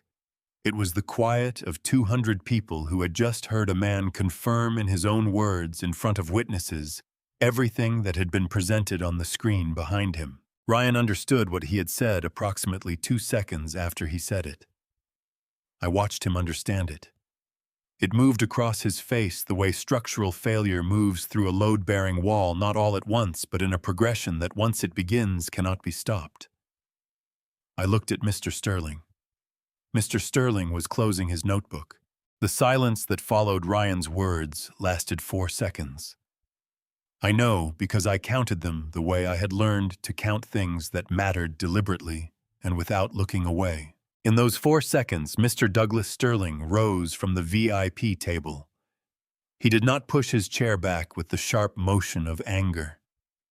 He rose with the measured deliberateness of a man who had made a decision and saw no reason to perform it for anyone in the room. He buttoned his jacket, picked up his notebook, and walked to the stage steps. He climbed them without being invited. He extended his hand to me. "Mr. Morrison," he said, "I came here tonight expecting to finalize a significant investment in a company I believed was built on sound foundations." He did not look at Ryan. "I'd like to hear more about the fund you mentioned in your remarks. The 48 Fund. I think that's where I'd like to put my money." 200 people watched Douglas Sterling shake my hand on a stage his money had been intended to underwrite. The sound that moved through the room was not applause. It was something quieter and more permanent, the sound of 200 people revising what they thought they knew about what they were witnessing. Ryan's voice came from behind us, stripped now of every layer of management and performance down to something raw and unsteady that I had not heard from him since he was a boy. "Mr. Sterling, if I could just have 5 minutes to explain the full context." Sterling turned.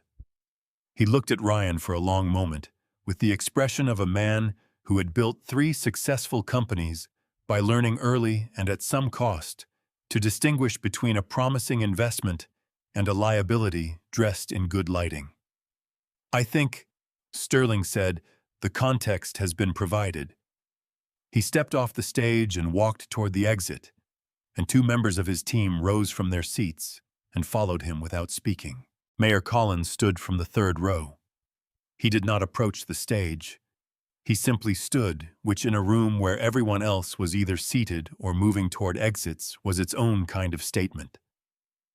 He looked at me across the rows of tables with the expression of a man who had known me on a Little League diamond 60 years ago and was recognizing in the man on the stage before him someone he had always known was there. Ryan turned to me. His color had gone from flushed to something paler and more frightened, the color of a man watching the structure he built come apart in the sequence I had spent 40 years learning to read. "Fix this," he said. His voice was low and directed at me alone. "Tell them we handled it privately.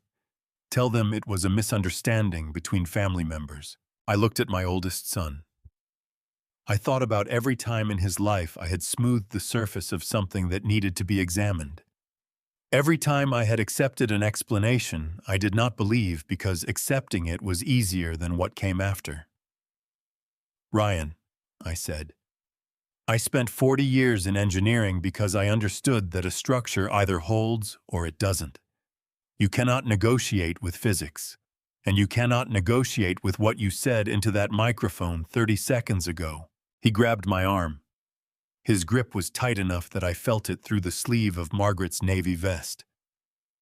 Thomas was on the stage in 4 steps. He placed himself between Ryan and me with the same unhurried certainty he had placed himself beside my hospital bed 9 months earlier, and Ryan's grip released. 2 uniformed officers who had been stationed at the venue entrance, standard practice for large private events in Columbus, appeared at the foot of the stage steps. Vance had contacted the Columbus Police Department 3 days prior, providing documentation and requesting a courtesy presence at the event. The officers were not there to make arrests. Formal charges required warrants that were already being processed through the Franklin County court system. They were there to serve Ryan and Sarah with civil summons related to the fraud and identity theft complaints, and to ensure that the evening concluded without incident. One officer addressed Ryan by name. Ryan looked at the officer with the expression of a man to whom something irrevocable was happening for the first time. Sarah had come to the foot of the stage when Ryan grabbed my arm. She stood there now with her hand at her collarbone, her fingers touching the gold chain that hung there, and her face carrying a kind of fractured awareness, as though some part of her was only now calculating the full weight of what she had agreed to carry. I looked at the pendant against her fingers, the letter M hand-engraved sitting slightly deeper on one side than the other. "Sarah," I said quietly enough that only she and Thomas could hear it. "That necklace belongs to Margaret. I'd like it back." She unclasped it without a word, her hands trembling enough that it took her 3 attempts. She placed it in my open palm, and her eyes filled with tears that I believed in that moment were entirely real. I closed my fingers around the pendant and felt the familiar weight of it, the thin chain pooling in my palm, the way it had pooled there 100 times when Margaret had asked me to fasten it for her at the back of her neck on Sunday mornings before church. Thomas helped me down the stage steps. The room was emptying in the particular way rooms empty when the thing they gathered for has conclusively ended. Not chaos, just the quiet, steady movement of people who have seen enough and are ready to go somewhere and think about what they saw. At the ballroom exit, I stopped and turned back once. Ryan was still on the stage, the summons paperwork in his hand, the empty room spreading out before him under the chandeliers that had cost more per fixture than most families spent on a month of groceries. He looked very alone up there. He looked for the first time in his adult life like a man who understood the full load he had placed on a foundation that was never built to carry it. I did not feel triumphant. I felt the way I had felt at the end of every major project when the final inspection was complete and the structure either held or it did not. Clear, tired, certain of the outcome. I slept for 9 hours without waking, which was something I had not done since the night before Margaret's diagnosis 4 years ago, when the world was still organized the way I believed it to be. Thomas was in the kitchen when I came out at 7:15, standing at the stove in the same way he had stood at that stove every morning for 22 years, with his back straight and his movements unhurried, and the particular domestic competence of a man who had learned somewhere along the way that taking care of the immediate and concrete thing in front of you was a reasonable response to most situations life produced. He set a mug on the table without turning around. I sat down and wrapped both hands around it and felt the heat move through my palms. Vance called at 6, Thomas said, still facing the stove. Sterling's team contacted him last night before midnight. They're withdrawing from all discussions with Ryan's company effective immediately. Sterling's people also filed a complaint with the Ohio Securities Commission about the representation Ryan made to them regarding the company's financial backing.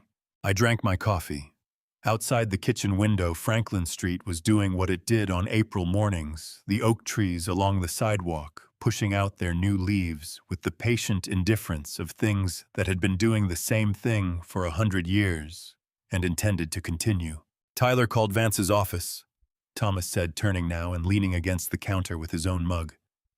He wants to negotiate a civil settlement before the criminal charges are formalized. Vance said his exact words were, "Tell Mr. Morrison we can make this right." Thomas looked at me steadily. Vance told him to put it in writing.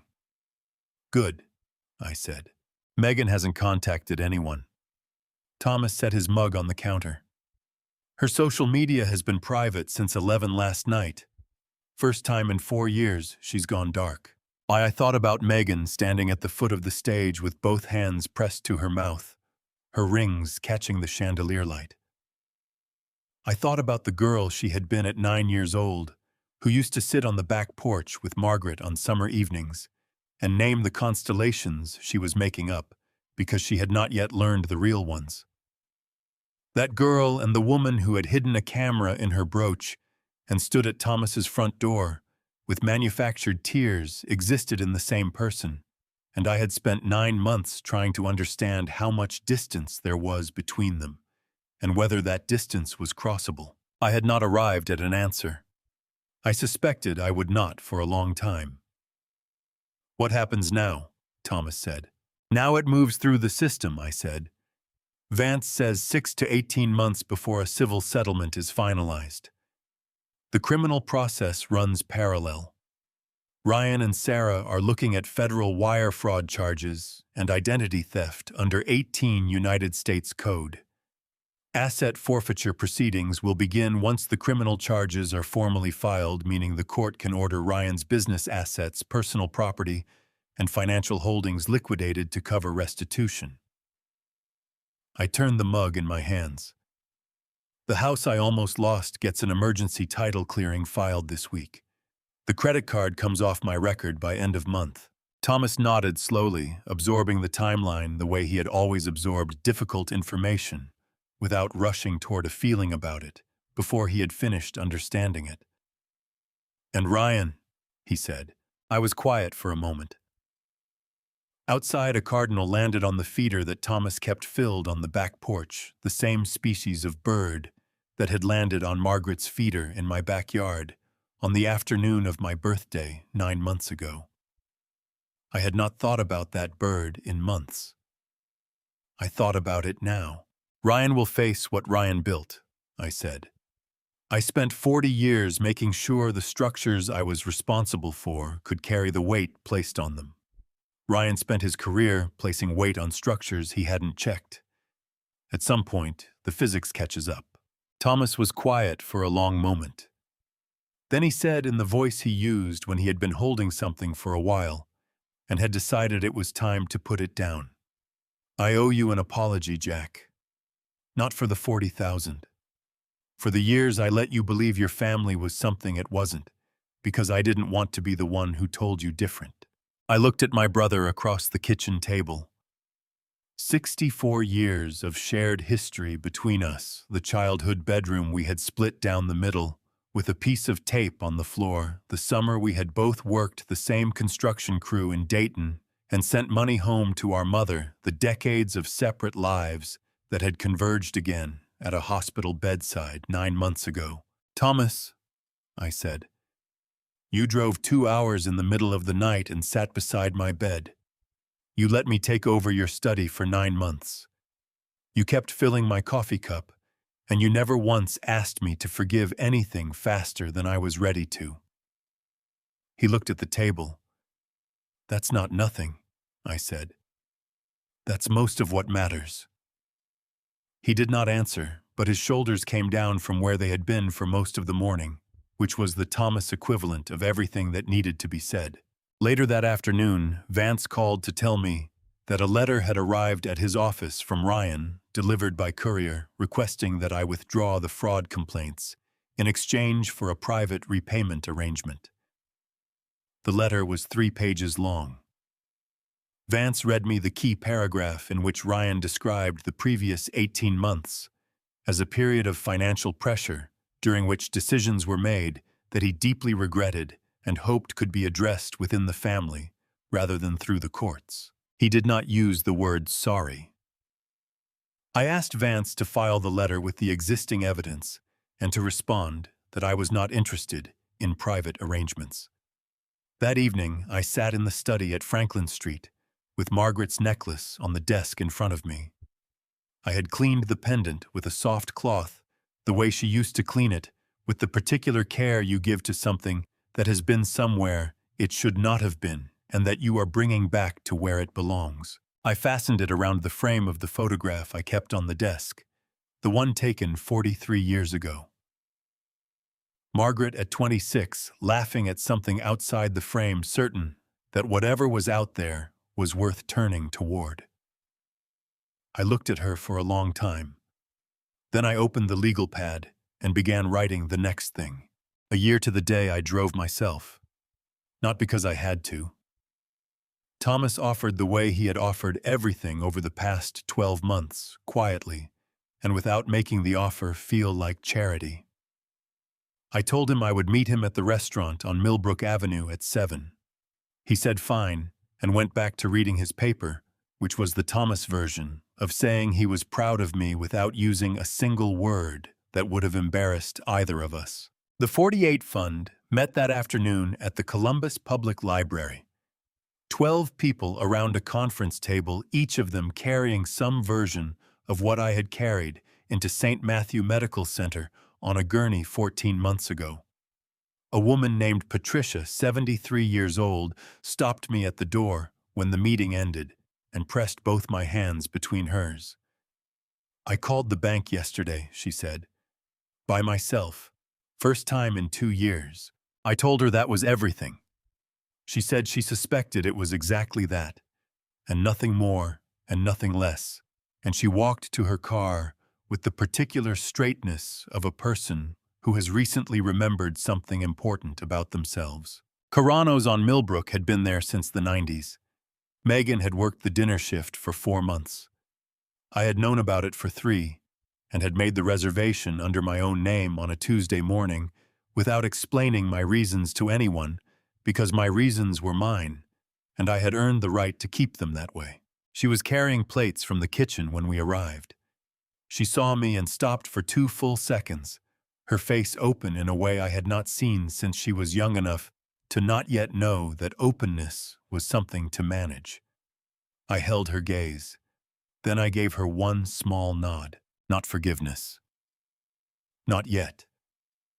Not a door opened, only a door confirmed to still be standing. The rest would take whatever time it took, or it would not happen, and either outcome was now hers to determine rather than mine to engineer. She carried her plates to the correct table. Someone else served us. The food was good. Thomas laughed twice during dinner fully and without reservation, and both times I felt the year behind us become something I could set down rather than carry. On the drive home, I pulled into the Franklin Street driveway and sat with the engine running. The phone rang from a number I recognized by its area code and its relay prefix. Ryan calling from outside Chillicothe, where the federal facility's outgoing system routed through relays that showed as unknown on receiving phones. I did not answer. I held the phone and watched the screen and counted the seconds. The way I had learned to count everything that mattered, without looking away and without rushing. 48 seconds. Then silence. I sat with that silence for a long moment. 1 year ago, 48 calls had gone out from a hospital, and returned as nothing. Tonight, 48 seconds of quiet belonged entirely to me, measured and chosen, and no one else's to fill. I got out of the car, walked up the porch steps, went inside to where Thomas had left the kitchen light burning, the way he had left it every night for 12 months, which was its own kind of language between brothers who had long since stopped needing to explain themselves to each other. I hung my keys on the hook by the door. Then I went to the study, sat down at the desk, and opened the legal pad to a fresh page. Looking back at my own structure, I see my greatest blind spot. Don't be like me, ignoring the visible cracks in your home until the foundation collapses. I thought love meant keeping quiet. But a true family story requires honest boundaries, not blind compliance. These emotional grandpa stories I share aren't just about betrayal. They are a testament to survival. God gave us the strength to build, but He also gave us eyes to see reality. My personal view is simple: blood protects you only when respect is mutual. If you blindly trust toxic behavior just because it is wrapped in shared DNA, you risk losing everything. Let my journey redefine your definition of legacy. This isn't just another painful family story. It is a lesson in reclaiming your worth. Every wise architect knows that hidden flaws destroy structures from within. I hope these raw grandpa stories inspire you to check your own foundations carefully before the damage becomes completely irreversible. Every painful family story teaches us that truth is the only vital pillar that truly lasts. If these grandpa stories touched your heart, please share your thoughts below. Pass this video to someone who needs it, and subscribe to our channel for more meaningful narratives. Thank you for watching until the end. Warning: upcoming episodes feature fictional elements crafted for educational purposes. If this dramatic content does not align with your current viewing preferences, please feel free to exit now and explore alternative online material that suits you better.